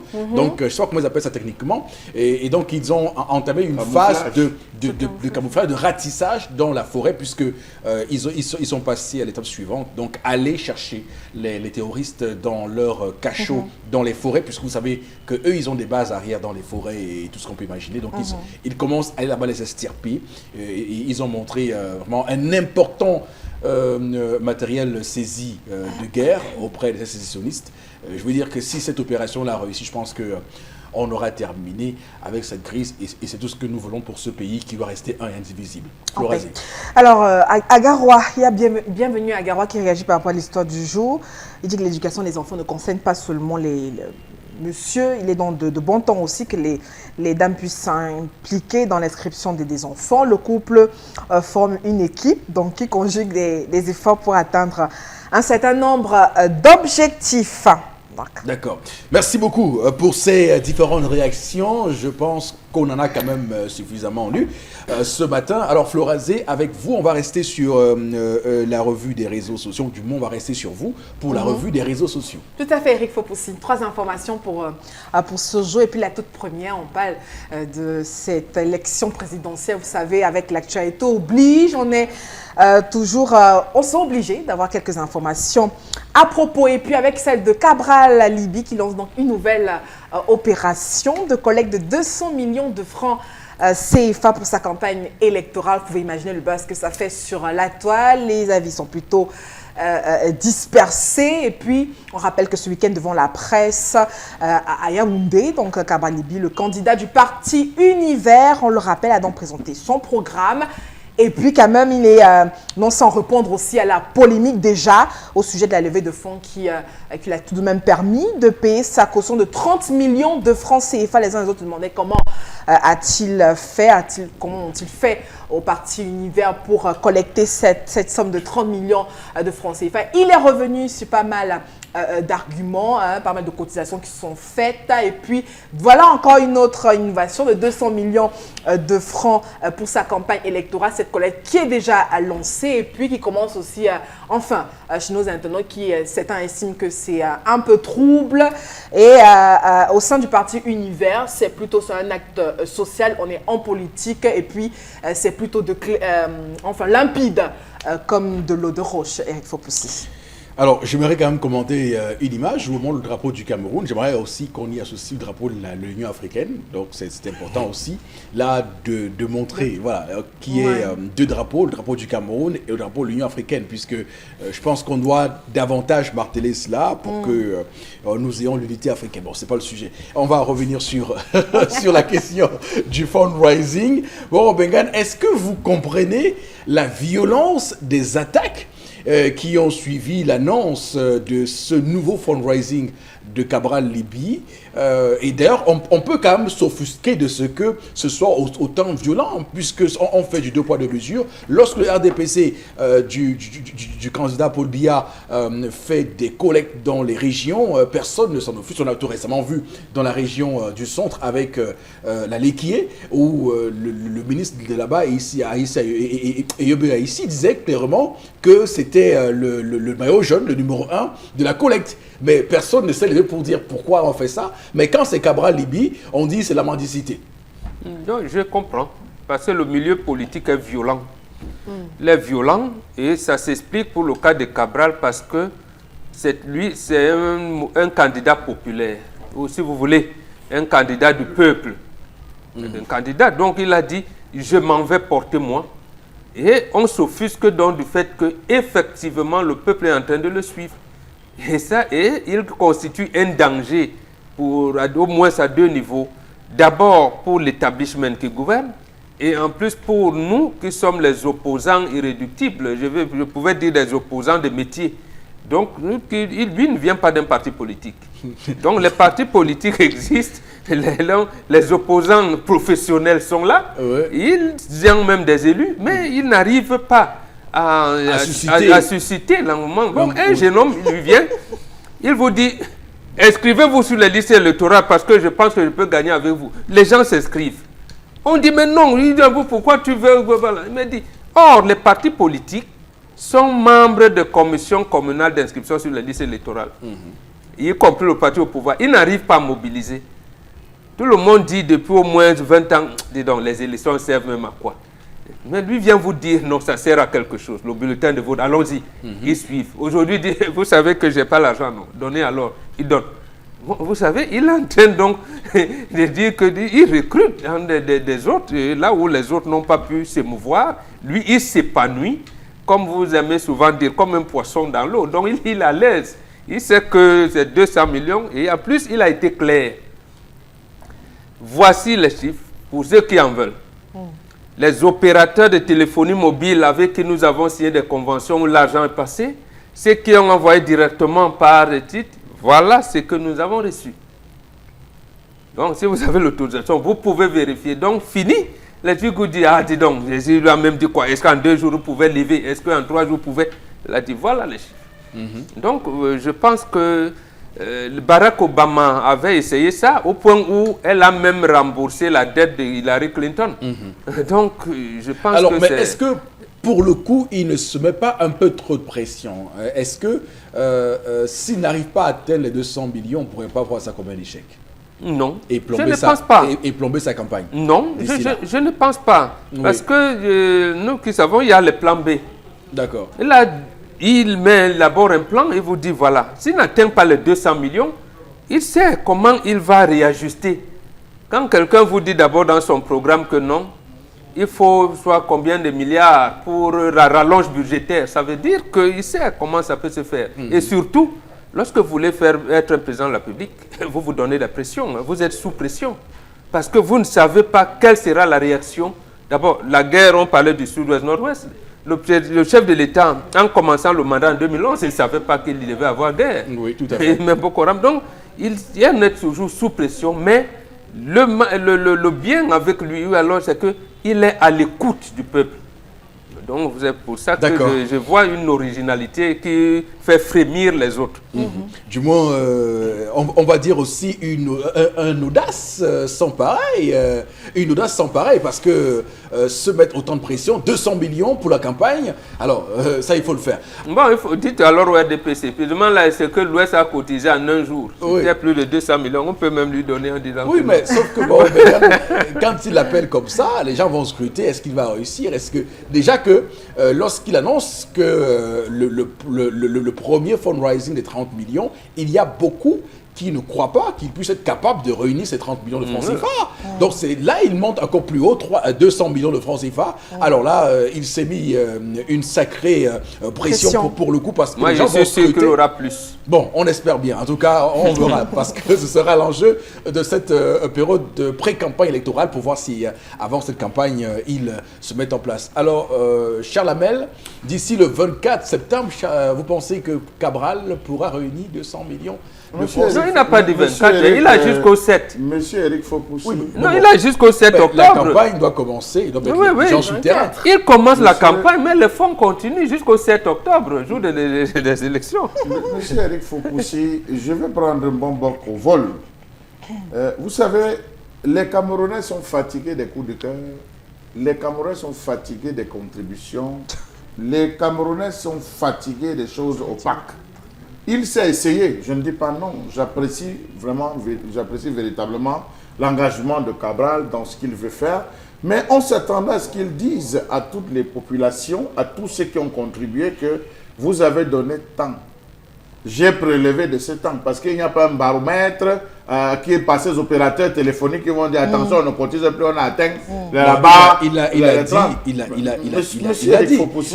a dit. C'était 37, Oui. 34 millions, je Oui, pense. monsieur Eric Fopoussi. Il a même dit ce qui est arrivé par nous avons compétition. prélevé tel montant, nous avons sécurisé tel autre montant qui nous servira à faire. Vous savez, c'est ça ce que le Camerounais veut.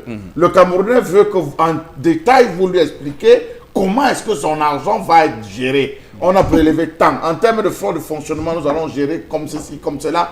Les 200 millions, vous savez, c'est ça. Donc pour vous, si on Mais comprend bien, non, j'ai 200 millions, c'est pas raisonnable pour une campagne. C'est trop pour une campagne? C'est pas raisonnable, c'est petit. Mais Charles petit, Hamel, c'est justement, petit, c'est ce qu'il a expliqué. Peut-être vous ne l'avez pas suivi. Super. Il a dit, nous avons reçu 37 et tout. Il y en a même, l'argent continue même. Voilà la répartition. Il a donné, je ne suis pas son membre de son équipe, mais il a donné, y compris les affiches qu'ils entrevoient faire, que le nombre de scrutateurs, ainsi de C'est suite. ça, Donc justement. c'est ça même qu'il a donné. Je rappelle qu'en plus des 200 millions, il y a ce que l'État donne aussi pour la campagne. N'oublions pas. J'ai dit, monsieur Eric Fopoussi, je ne dis pas non, je m'inscris dans la même logique. Mais il faudrait que celui qui nous suit en Ngalemendouga, que celui qui nous suit en Moulvoudaï puisse comprendre. Non, je ne parle pas pour moi. Je parle pour celui qui nous suit à Moulvoudaï, celui qui nous suit en Ngalemendouga, qu'il soit au parfum, s'il a décidé que son candidat c'est Cabral Libi, qu'il soit au parfum. Qu'il rende public. Ça ne doit pas être fait uniquement sur des plateaux de télévision. Les gens veulent savoir Parce que là aussi, lorsque vous parcourez il était face à la presse samedi. Voilà. Non, mais il a réuni la presse samedi. Vous n'êtes pas son porte-parole, monsieur Eric Fopoussi. Non, il vous retrace seulement. Oui. Il a donné, il a distribué et les relais locaux ont donc amené ça jusqu'au peuple. Ceux de Mourgodaï n'ont pas encore reçu. Évidemment que ça arrive à Mourgodaï. Parce qu'il y a des gens qui l'écoutent de ce côté de Mourgodaï. Même à Barbézé, ce n'est pas encore parvenu à Barbézé. Est-ce que vous savez que... Et pourtant, en Doupé, ils ont reçu. Monsieur, voilà. À Kikot, à deux, à Bétaroya, ils ont reçu. Savez-vous qu'il y a encore des zones qui n'ont pas accès à l'énergie, qui ne peuvent pas avoir un point de presse, qui ne peuvent pas être au courant de ce qui a été dit à l'écran? Mais qui iront au vote? Oui, mais qui iront au vote? Ça veut donc dire qu'il a les relais locaux. Monsieur. Il a les relais locaux qui vont le faire. Vous n'allez pas dire quand même qu'il veut être président de la République. Il n'aura pas de scrutateurs. Et il n'y a pas de gens qui vont surveiller, qui vont convoyer ses procès-verbaux vers les antennes communales de l'ECAM. En tout cas... Salut les populations de Mourgodaï. Mais oui, alors on commence à cotiser, mais en tout puisque les numéros sont là, c'est les mêmes numéros que pour les 30 millions. C'est vrai que la fiche a changé. Alors, Chalabel, j'aimerais faire une précision parce qu'on est en démocratie et que les médias ont un rôle central en démocratie. Je pense que le procès d'intention qu'on veut faire à Cabral est malsain. Non, c'est pas un procès pour la campagne. Parce que ce n'est pas un dire qu'il n'est pas transparent, juste jeter le trouble. Non, qu'il ne serait pas transparent et qu'il pourrait détourner cet argent. On ne l'aurait pas dit, monsieur Eric Fopoussi, on ne l'aurait pas dit sur ce plateau que c'est ce qui est dit dans les réseaux sociaux. Parce que Flora, c'est non, là-bas, c'est... Non, attention, ça c'est la revue des réseaux sociaux. Monsieur Eric Fopoussi, on n'aurait pas parlé de revue des réseaux sociaux. La revue des réseaux sociaux, on prend tout ce qui est dit dans les réseaux sociaux et on analyse. Vous n'allez pas me faire parler d'autre chose, monsieur Eric Fopoussi. On est en train de prendre, on est en train d'analyser sur le plan. À moins que vous soyez le porte-parole de Cabral Libri. On a dit, on s'étable, on n'est pas... Mais attendez, quand les gars de SDF et de MRC se tirent dans les réseaux sociaux, qu'est-ce que fait la presse? On dit, dans ce genre de choses, il a appelé la presse. C'est la presse qui a le relais. Voilà. Entre celui qui donne et le peuple qui veut savoir. Vous lisez les journaux, il a les relais locaux. Donc, si les journalistes ne veulent pas faire, vous n'allez pas dire aux candidats, à ce moment-là, on dirait que Bial, lui, ne fait jamais de campagne électorale. Puisqu'il vient faire un discours à Monatel, il rentre. Il a les relais locaux qui vont vous dire le peuple, le chef de l'État, mais Biya n'est jamais allé à Barbézé.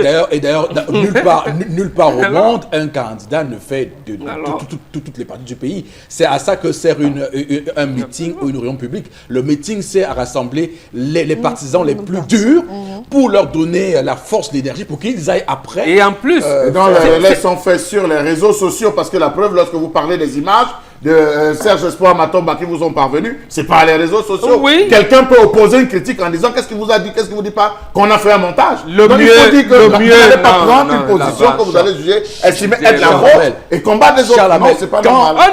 Quand Nicolas Sarkozy fait un grand meeting au Trocadéro à Paris, c'est pas qu'il veut toucher Paris, non. Il appelle toutes les délégations qui viennent à Paris, qui se rassemblent au Trocadéro, qui font un grand déploiement et ça donne de l'énergie aux gens qui sentent qu'il y a de la mouvance dans une campagne. On appelle ça la mobilisation dans une campagne. On ne peut pas dire qu'un meeting sert à remobiliser les troupes, à chauffer les troupes, à leur dire les gars, allez, mettez-vous au taquet. Et surtout aux médias de dire que non, Cabral... Nul n'est contre sur son plateau. Non, le problème c'est qu'il appelle les médias. Un peu plus de traçabilité en disant il faudrait que tout soit un peu plus clair. Non, vous n'aurez pas dû... C'est mon avis, vous ne pouvez pas m'empêcher, c'est mon avis. Un journaliste n'a pas d'avis à donner. Un journaliste dit, Monsieur Cabral Libi et l'univers et 11 millions, je constate que ce que vous avez dit n'est pas vrai parce que mes recherches au travers de téléphonie ont montré mais on ne va pas donner, c'est ça, il vous donne, il vous dit, voilà les contrats que j'ai signés, voilà les... Allez dans les mêmes choses. Voilà. Il vous envoie à ses sources. Non, mais il a été clair. Il donne même le numéro de compte. Bon, et c'est important. Il a même cité la banque. Il y a une façon de faire ce métier qui, moi, m'horrifie. Franchement, on ne peut pas prendre les ragots de réseaux sociaux pour poser des questions aux gens. Ça se voit nulle part ailleurs. On regarde des émissions partout dans le monde. Jamais on ne prend des allégations des réseaux sociaux sans aucun fondement pour dire, monsieur, expliquez-vous, c'est quelle histoire ça quand même? On est dans une démocratie. La démocratie se fait sur les faits. Les faits sont que si vous avez une question, vous dites voilà, expliquez-vous, et vous explique sur ses comptes. Et il a déjà fait, et je pense que pour l'instant, les gens pensent même que je pense que pour lui, c'est un gros risque. Sincèrement, c'est un risque. 200 millions annoncés comme ça, là, les gens vont se mettre en branle. Je rappelle que avec connaissant comment ce pays fonctionne et connaissant le retentissement des 30 millions, je peux vous dire que je ne suis pas sûr que les opérateurs, là encore, vont être aussi faciles à laisser couler ce fundraising-là comme aux 30 millions. Donc, il pourra avoir des obstacles pour rassembler l'argent. On ne sait jamais, on est en politique et donc tous les coups sont permis. Florazé, avec vous, l'autre question ce matin. L'autre information, justement, c'est ce braquage à l'hôpital gynéco-obstétrique on est à Douala, avec cette somme de 480 000 francs CFA qui aurait été emportée. Je rappelle que c'est invraisemblable puisqu'on parle d'un hôpital. C'est donc produit autour de 3 heures samedi dernier dans cette institution hospitalière située à Yassa, à Douala. Et puis au total, 5 malfrats. Selon les faits, 2 seraient vêtus lors de ce braquage, auraient été vêtus de tenues militaires et ont pu neutraliser des éléments de gendarmerie qui étaient dans la faction à l'entrée de l'hôpital. Même les éléments de gardiennage, ils ont réussi à les maîtriser. Et puis, selon quelques faits, ils se sont donc dirigés au niveau de la pharmacie, de la caisse même. Ils ont pris leur butin et puis ils sont repartis. Et tout de suite, donc, la gendarmerie a été alertée. Une enquête est ouverte à l'heure où on parle. Et puis, voilà encore ce phénomène d'insécurité qui continue de sévir. Je rappelle qu'après Konsamba même, et puis Ndungue, voilà également l'hôpital obstétrique, gynéco-obstétrique de Douala, qui a donc été cambriolé. Et puis, les malfrats, je le rappelle, auraient emporté pour la ville de Konsamba et Ndungue une dizaine de millions de francs CFA. Cette fois-ci, pour Douala, c'est 480 000 francs CFA qu'il aurait emporté. Mais aucune perte en vie, aucun blessé pour cette information. J'ai toujours pensé que cet hôpital était un peu situé dans une partie un peu isolée de la ville. J'ai toujours estimé que c'était compliqué d'ailleurs d'y aller. Alors, bon, Bengan, vraiment, quand on écoute ce type d'informations, on ne peut que être inquiet pour notre pays. Absolument. On n'est pas en sécurité dans nos formations hospitalières. Et donc voilà. Absolument. Et de l'avis même du directeur de cet hôpital, il a considéré, comme disait Flora, ce facteur de l'argent. Et là, moi, je lui tire un coup de chapeau. Ça veut dire qu'en fait, lorsque l'argent entre, on met directement dans la banque. On met ça en sécurité. Et l'autre problème qu'il a relevé, c'est, j'allais dire, l'aspect psychologique. C'est-à-dire que ce soit les patients ou le personnel médico-sanitaire, tout le monde est terrorisé. C'est-à-dire que, parce qu'en temps, j'allais dire, un homme normal, aller agresser à l'hôpital semble quand même, j'allais dire, des hommes sans cœur. Sans cœur. Bon, et aller et terroriser tout un hôpital, c'est ça qui fait problème. Il a dit qu'il va, il a beaucoup de son personnel qu'il va envoyer auprès des psychologues et des psychiatres pour le suivi. Mais vous dites bien, ça veut dire qu'on est en sécurité nulle part. Nulle part. Et ça nous ressemble à ce qui se passe en Syrie, où on ose bombarder les hôpitaux, y compris les maternités. C'est quand même terrible. On bombarde les églises et ça devient, j'allais dire, une situation difficile. Et là, maintenant, le président de la République, qui est le chef suprême des armées, doit faire prévaloir maintenant le 4e principe de la défense, c'est-à-dire l'universalité de la défense. Comment associer le peuple camerounais dans la défense de sa patrie. Donc, je pense que c'est là où, je ne sais pas par quel bout vont prendre, mais il faut vraiment réfléchir dans ce sens. Oui. et savoir si c'est du grand banditisme ou c'est du terrorisme, parce qu'il faut bien absolument. qu'on sache de quoi il s'agit, parce que si la menace commence à s'étendre à Douala, il faut bien qu'on le sache, même si on peut penser qu'ils ne nous diront pas. Tendance sur la question... Je vais te dire quoi, papa? Je vais te dire quoi? Quand on va voler à l'hôpital, vous avez pensé aux malades, parce que j'imagine comment les malades sont déjà traumatisés. Même les femmes qui avaient accouché sans qu'elles sont traumatisées. Et on dit même qu'ils ont pris les armes. Ou c'est vrai? Oui, il y a deux gendarmes qui étaient là. Ils les ont arrêtés, ils ont pris les armes. Donc ils sont partis avec les... Maman, j'ai aussi vu ça après. Donc c'est vrai. Ils ont pris même le registre où on a emprunt les gens et les cartes d'identité des gens. Waouh. Pour compliquer les affaires. Oui.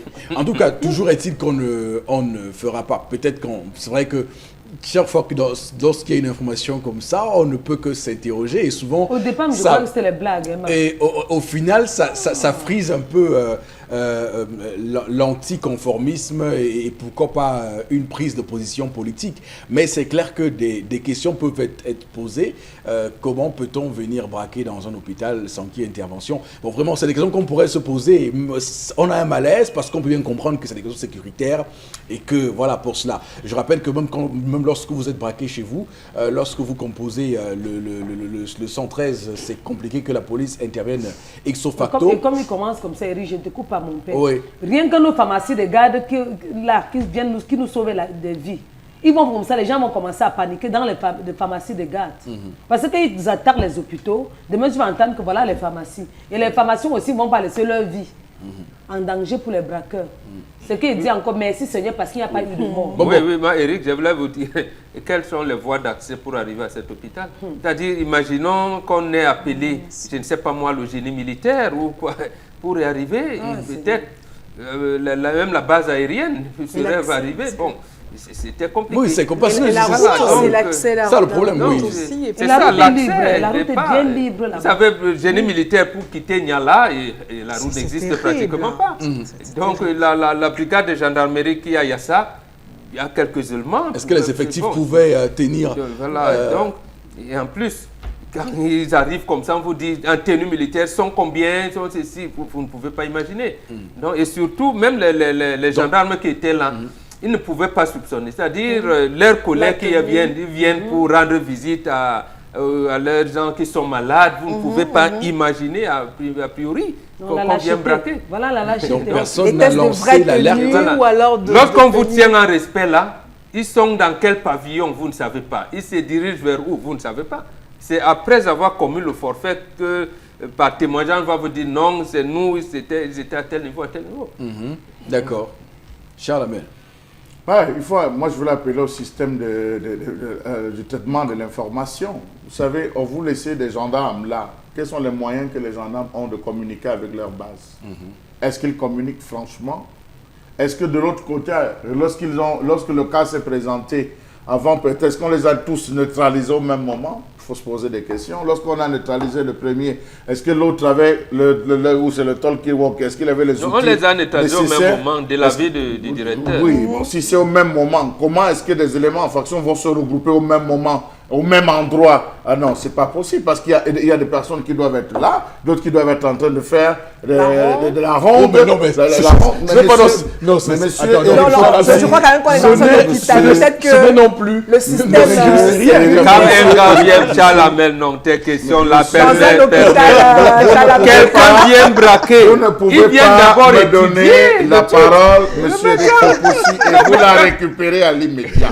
Vous allez souffrir de me laisser terminer mes propos. Et quand tes questions, trois personnes ne peuvent pas rester focalisées dans un même endroit. C'est deux personnes, une autre personne qui est en train de faire les tours. Ça peut être un malade qui pète les plombs, il faut absolument neutraliser. Est-ce qu'entre l'hôpital et sur le poste de sécurité, il y a connexion? Mais pourquoi vous voulez vous faire croire que c'est ce que vous me disiez qu'on ne maîtrise pas en termes de... Je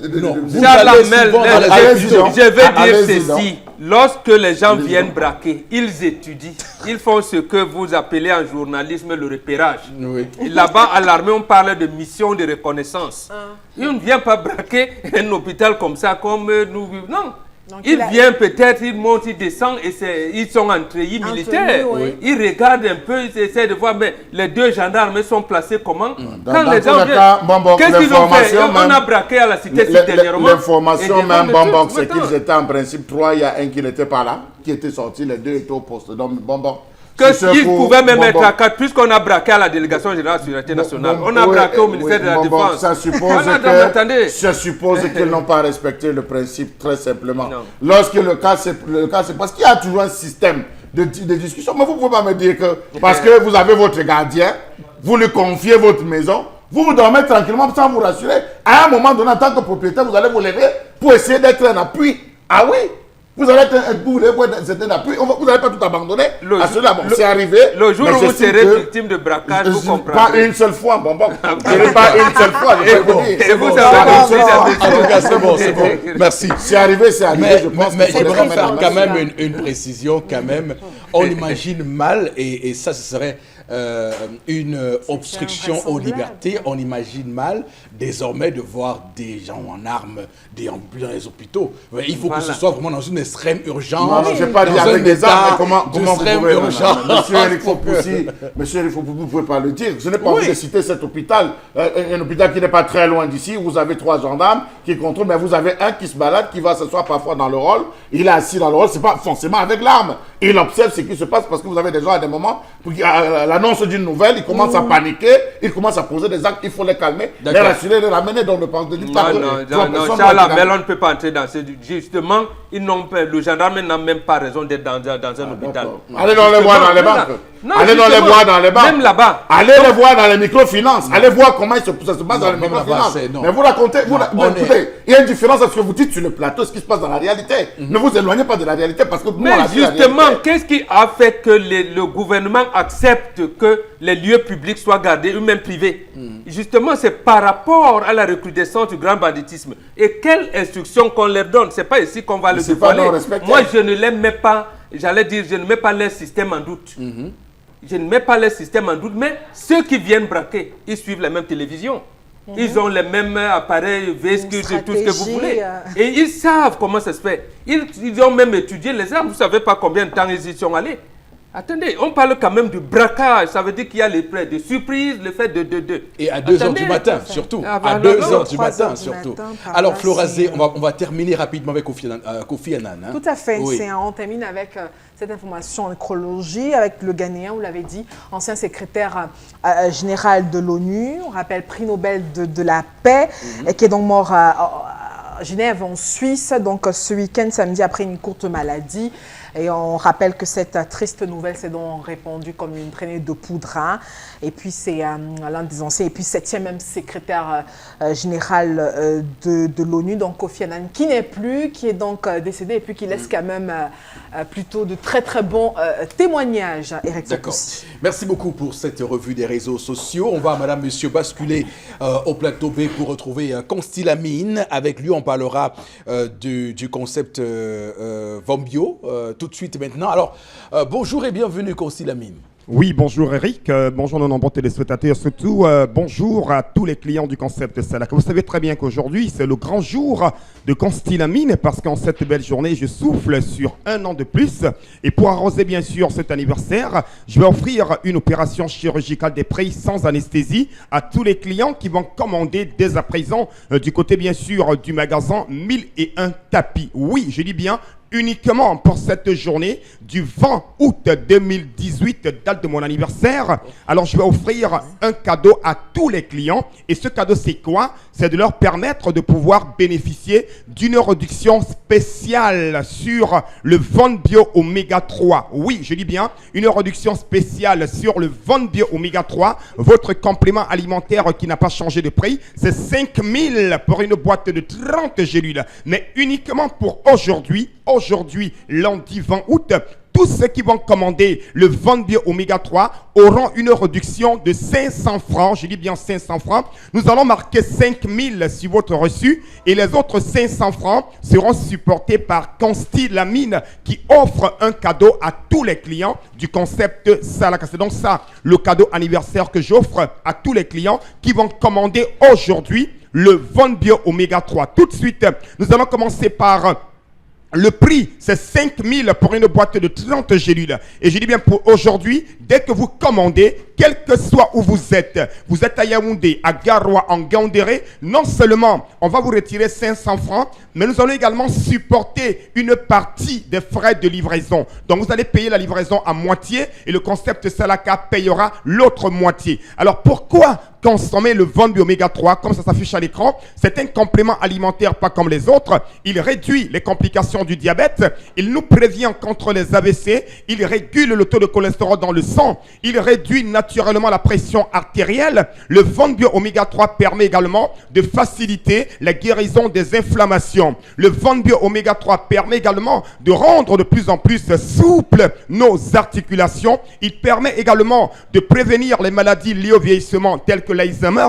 Voilà donc quelques avantages liés à la consommation régulière du Von-Bio Oméga 3 qui est donc commercialisé au Cameroun par le concept Salaka, et c'est bien sûr du côté du magasin 1001 tapis. C'est important, chers téléspectateurs, de le consommer. C'est capital de l'avoir à la maison. Plus besoin de dire que mon diabète est en train de se compliquer. Plus besoin de dire que j'ai l'AVC. Donc prévenir vaut mieux que guérir. Et aujourd'hui, le meilleur moyen de prévenir les AVC, le meilleur moyen de réduire les complications du diabète, c'est de commander dès à présent le Von-Bio Oméga 3 qui coûte la somme de 5 000 pour une boîte de 30 gélules. Et je rappelle que c'est une gélule par jour pendant le repas et c'est sans effet secondaire dans l'organisme. Et pour aujourd'hui, je dis bien uniquement pour ce lundi, je n'ai pas dit demain, je n'ai pas dit mercredi, quel que soit le nombre de boîtes, quel que soit où vous êtes, vous aurez droit à une réduction de 500 francs par boîte. C'est beaucoup pour un produit qui ne coûte que 5 000 francs. Retirer 500 francs, c'est énorme.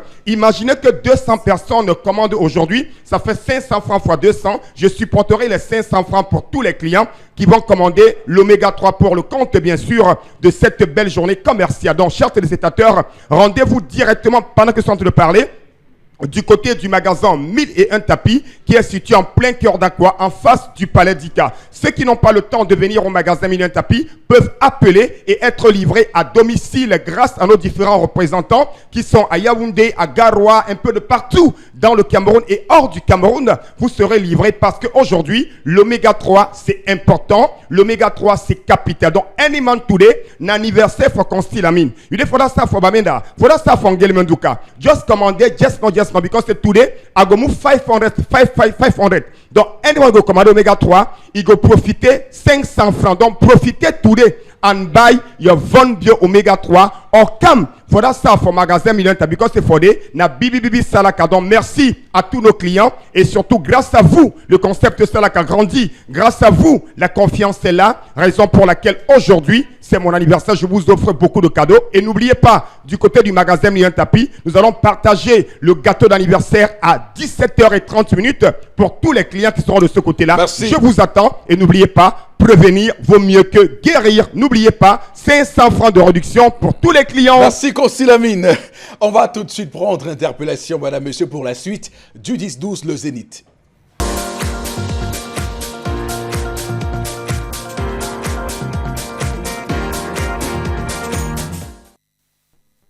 L'idée nouvelle pour le développement dans notre pays, c'est juste qu'il faudrait l'alternance au poste.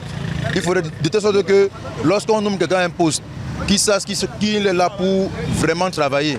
Parce que de nos jours, on constate que quand on nomme quelqu'un à un poste, il sait que bon, comme c'est les gens du pouvoir, il va s'asseoir, manger, faire comme il veut et ne pas travailler comme ça se doit. Et à côté de cette alternance au pouvoir, il faudrait aussi qu'on mette une véritable inspection dans tous les postes, que ce soit administratifs ou bien privés. Maintenant, à côté de ça aussi, au niveau de la CONAC, je demande à la CONAC de faire vraiment le travail. Qu'il faudrait que, de faire vraiment le travail, si bien que lorsqu'elle les envoie pour une mission, qu'ils fassent cette mission-là et qu'ils laissent de côté corruption de côté, qu'ils travaillent vraiment, qu'ils fassent vraiment le travail. Elle est là, puisqu'on voit les œuvres qu'elle fait. Mais pour moi, Camerounais, j'aimerais qu'elle fasse encore plus par rapport aux grands éperviers.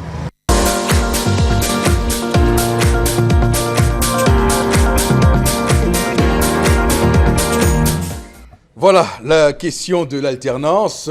Vous savez que plusieurs fois, nous sommes montés au créneau au cœur de cette émission pour dénoncer ces directeurs généraux et ces PCA qui s'éternisaient à la tête des entreprises et établissements publics au Cameroun. D'ailleurs, il y a cette loi de 2017, du 12 juillet précisément de 2017, qui porte statut des entreprises et établissements publics au Cameroun, qui n'est pas respecté, puisque cette loi dispose clairement que ces responsables-là doivent passer au trop 9 ans à la tête de ces entreprises-là, donc 3 ans, 3 fois.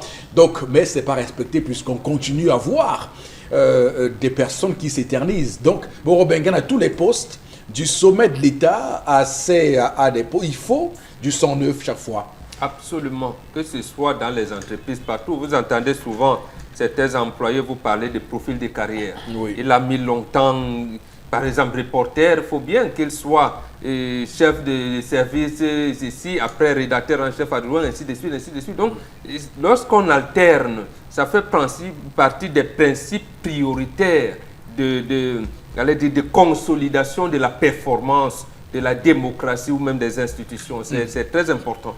Vous voyez un DG qui fait 18 ans comme Bemengue, bon, c'est la routine. Qu'est-ce qu'il va encore créer? Mais lorsque vous savez, par exemple, par rapport à ce décret, je me doute, bon, j'ai au trop 12 ans à ce poste, non, 9 ans. 9 ans à ce poste, ça veut dire que les 3 premières années, mission de reconnaissance et d'études, les 3 prochaines, vous pouvez engager l'entreprise à des situations compliquées et tout. Donc, vous avez parlé tout à l'heure de l'énergie électrique, ne prend que ce cas. De la même chose. Bon, voilà, l'actuel directeur, ce n'est pas pour le dédouaner, mais c'est pour dire comment nous ne pouvons pas éviter les délestages. On lui dit qu'il a 2 ans. En 10 ans, il ne peut pas construire un barrage. C'est-à-dire, il a trouvé l'entreprise en quelle année? En quelle situation? D'abord, c'est un privé. Quand va-t-il engranger des bénéfices pour engager l'entreprise vers des chemins de prospective? C'est la même chose au sommet de l'État. Vous avez fait la 36 ans, mes chers amis. Même si vous êtes inspiré par les anges du ciel, alors là, il faudrait... D'accord. Merci beaucoup. Des arachides pour une délicieuse gâterie. Constamment à votre poêle, fatigué de frotter, gratter et d'abîmer vos poêlons? Eh bien, j'ai la solution. Bonjour, ici Cathy Mitchell, avec ma nouvelle poêle Red Copper. Cette poêle révolutionnaire est faite de céramique non collante et de cuivre super solide. Garantie de rester sans égratignure. Pas de rayures et pas de résidus collés. Elle est légère et extra résistante. Elle ne s'égratigne pas et elle ne s'effrite pas dans votre repas. Regardez, des biscuits trempés dans le sucre à la cannelle et glacés de caramel collant. Mettez au four. Red Copper va au four avec sa poignée qui résiste jusqu'à 500 degrés Fahrenheit et le tout glisse tout seul. Miam! Cuisine et santé. Des lanières de poulet presque sans gras et presque sans huile. Red Copper utilise un cuivre pur à 100%, si durable que vous pouvez couper du beefsteak et des oignons pour un sandwich au steak et fromage fondant. Rien ne colle. Battez-y les œufs sans bol à mélanger. Vous gagnerez du temps. La poêle Red Copper est sans PFOA ni PTFE. Elle est sécuritaire pour vous et votre famille. Flambez vos desserts, grillez du poisson ou faites cuire un poulet au parmesan. Tout glisse facilement, même le sucre caramélisé ne colle pas. Versez sur des arachides pour une délicieuse gâterie. Vous aurez toujours une poêle propre. Fouetter, cuire, frire et même retourner. C'est vraiment la poêle la plus polyvalente sur le marché. Et retour sur le plateau avec Constillami une fois de plus. Bon retour, hein? Oui, bon retour Eric. Je tiens à préciser à tous les téléspectateurs que le gâteau qui sera dégusté ce soir à 17h30 du côté du magasin 1001 Tapis a été réalisé par cette poêle Red Copper. Oui, je dis bien le gâteau qui sera dégusté ce soir à 17h30 au magasin 1001 Tapis a été réalisé dans cette poêle au même titre que le grand gâteau qui sera dégusté à partir de 19h30 chez moi du côté bien sûr de Canton a été également réalisé dans cette poêle Red Copper. Alors chers téléspectateurs, une fois de plus, le concept Salaka est de retour. Cette fois-ci nous allons parler des poêles. Ah ben oui, qui n'aimerait pas l'avoir, qui ne rêve pas d'une poêle de qualité supérieure, qui ne rêve pas d'avoir une poêle qui ne colle pas, qui ne rêve pas d'avoir une poêle médicale, qui ne rêve pas d'avoir une poêle révolutionnaire. Alors bien entendu, retenez que la poêle Red Copper est donc là pour le bonheur et surtout le plaisir de tous les téléspectateurs qui nous regardent en ce moment. Alors et combien on peut l'avoir bien sûr au prix de 15 000, bien entendu, cette magnifique poêle Red Copper, cette poêle révolutionnaire qui est donc commercialisée du côté bien sûr du magasin 1001 tapis au prix, autant pour moi, de 14 000 francs, le temps bien sûr de pouvoir afficher le prix à l'écran. Voilà, je dis bien 14 000 francs, cette magnifique poêle Red Copper. Et comme je l'ai si bien dit, opération chirurgicale des prix sans anesthésie. Tous ceux qui vont commander la poêle Red Copper pour cette belle journée du 20 août 2018 auront l'occasion de recevoir une réduction de 500 francs sur la poêle. Donc vous l'achèterez à 13 500 francs uniquement pour ce jour, pour tous ceux qui vont commander la poêle Red Copper du côté bien sûr du magasin 1001 tapis. Je dis bien que vous soyez à Douala, à Aqua, en Bamenda, dès que vous commandez à travers le concept de Salaka, je vous offre une réduction de 500 francs sur la poêle qui coûte déjà 14 000 pour ce qui est du prix de promotion. C'est une poêle de qualité supérieure. Elle ne colle pas. Elle est nyanga, idéal pour faire les pancakes, idéal pour faire les omelettes, pour faire les œufs, idéal pour faire frire le poisson et même réaliser les gâteaux d'anniversaire et les gâteaux de baptême. Cette magnifique poêle Red Copper, elle coûte bien entendu la somme de 14 000 francs. Je dis bien 14 000, mais comme c'est un jour spécial, tous ceux qui vont commander aujourd'hui, quel que soit où vous êtes, vous payerez moins de 14 000 francs. Déjà que 14 000 est un prix de promotion. Retirez encore 500 francs. C'est beaucoup, c'est beaucoup. Parce que c'est mon anniversaire, je ne fais rien que pour vous. À côté, bien sûr, de la poêle Red Copper, on a bien entendu les paires de gants. Ah ben oui, super gants pour la sécurité de nos doigts, pour la sécurité de notre cuisine, pour éviter les brûlures. Vous avez donc la paire de super gants qui coûte d'habitude 5 000 pour le prix de promotion. Mais tous ceux qui vont la commander aujourd'hui, cette magnifique paire de gants, vous l'achèterez à 4 500 francs. Cette magnifique paire de gants, super gants. Le prix va encore s'afficher à l'écran. N'hésitez surtout pas à profiter au maximum. Achetez autant de gants. Ah ben oui, une maison devrait avoir au moins 2 paires de gants parce que c'est le Salaka spécial. Vous l'avez donc à 5 000 le prix de promotion. Mais aujourd'hui, je vous l'accorde à 4 500 francs. Cette magnifique paire de gants, super gants. À côté bien sûr c'est-à-dire de ces deux produits, ceux qui ont besoin de l'ensemble, notamment la poêle Red Copper. Regardez comment c'est nyanga. Rien que le nom donne l'envie de la voir. Oui, rien que le nom donne l'envie de la voir. Également cette magnifique paire de gants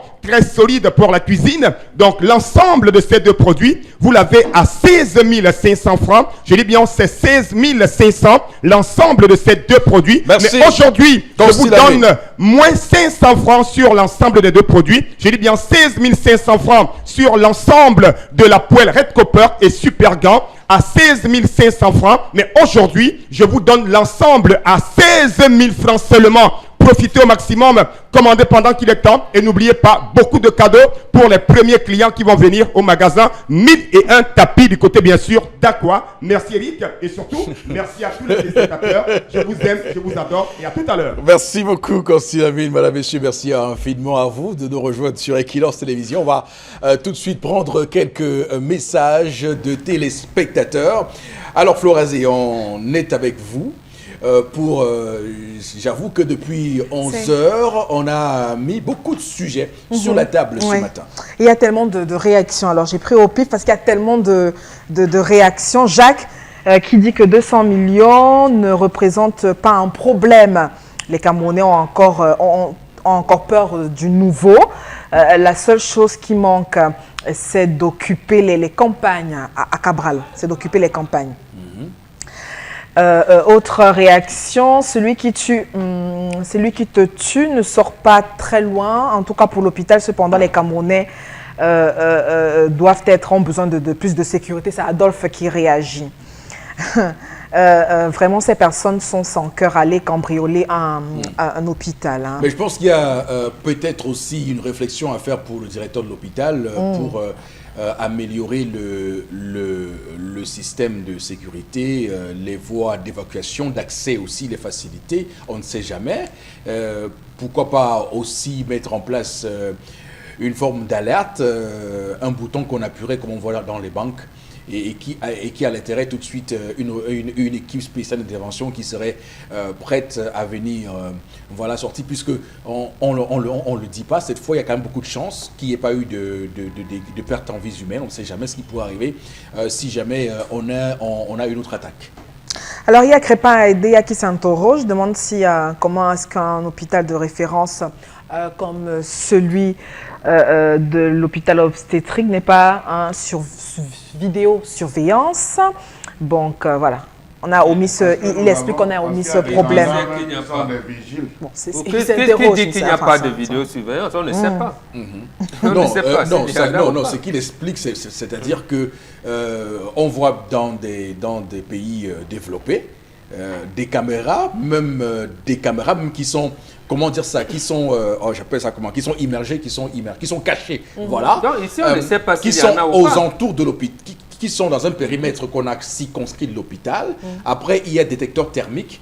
Lorsqu'il y a un individu qui rentre dans cette zone-là, thermique, ça signale tout de suite au chef de poste de sécurité qui a les machines et qui peut cette fois-là alerter les équipes d'intervention qui vont rapidement venir intervenir. Donc ce qu'il dit quand même est intéressant sur le plan de l'amélioration de la sécurité dans cet hôpital-là. Et autre, il y a Misha Vous revenez toujours Abamenda. au principe des rondes. Non, pas de la ronde. Je dis des rondes. Vous revenez au principe des rondes. Je vous Il doit explique. toujours avoir des Non, rondes. on parle de la technologie, Charles, la technologie. Qui remplace cette fois-ci la ronde? Oui, mais Non, ça ne remplace Bon, pas. voilà. Ça ne remplace pas la ronde. Il parle de l'amélioration des techniques de sécurité. Il y en a plusieurs. Et lui, il parle des nouvelles qui voudraient que, par exemple, on détecte vite les gens qui entrent et tout. Maintenant, c'est aux gens qui ont, par exemple, les autorisations de port d'armes, puisqu'on l'aura détecté, qui va dire non, moi je suis un colonel, même que je suis un civil, moi je suis. Donc c'est ce qu'il veut dire. J'allais dire qu'à 50 mètres, on pouvait déjà les alerter s'ils avaient traversé le périmètre qui n'est pas censé traverser à 1 heure, à 2 heures, on estime que... Non, mais maintenant, quand on va à la caisse, est-ce que c'est interdit ou pas? Il y a les blocs opératoires, les salles d'accouchement, ainsi de suite, qu'on n'entre pas. Puisqu'on parle de quand sécurité vous allez à la caisse, Oui. on prévoit que même si vous êtes en tenue militaire, vous avez un malade, vous allez payer à la caisse. D'accord. Donc, on ne peut pas imaginer que vous allez braquer. Oui, Pour rapidement, terminer, Florence, pour terminer, oui. peut-être, pour expliquer justement le dispositif sécuritaire, il y a donc Misha Abamenda qui explique, il dit que enfin, il doit avoir un deuxième élément dans un poste de gardiennage qui est toujours caché dans un endroit fermé. Et puis à chaque fois que quelqu'un frappe pour entrer, il doit donner son code d'identification. Sinon, ce dernier ouvre donc le feu, même si c'est son camarade gendarme. Donc, il explique. La caisse de l'hôpital n'a pas ce truc. Le caissier est derrière, vous venez payer. Bon, Voilà. non, C'est qu'il vous c'est a que- expliqué c'est que- dans un cadre. Peut-être qu'il y aurait un bouton qu'il aurait appuyé, un bouton d'alerte de dernière et là, quand c'est grave, il appuie discrètement. Au poste de surveillance, on a l'alerte et puis on appelle pour qu'on verra appliquer pour les renforts. Bon, enfin, bref. Puisqu'on on les avait tenus en respect. Donc, même si on appuyait, Voilà. il ne devait plus. Voilà, madame, messieurs, merci infiniment à vous d'être restés fidèles sur Equinox Télévision. Je rappelle que le Zénith n'est pas une émission sécuritaire. On a juste essayé de faire des pistes. À passer une belle journée, on se retrouve demain 10h. Rediffusion de l'émission à 1h du matin, à minuit, temps universel. Et que Dieu bénisse le Cameroun.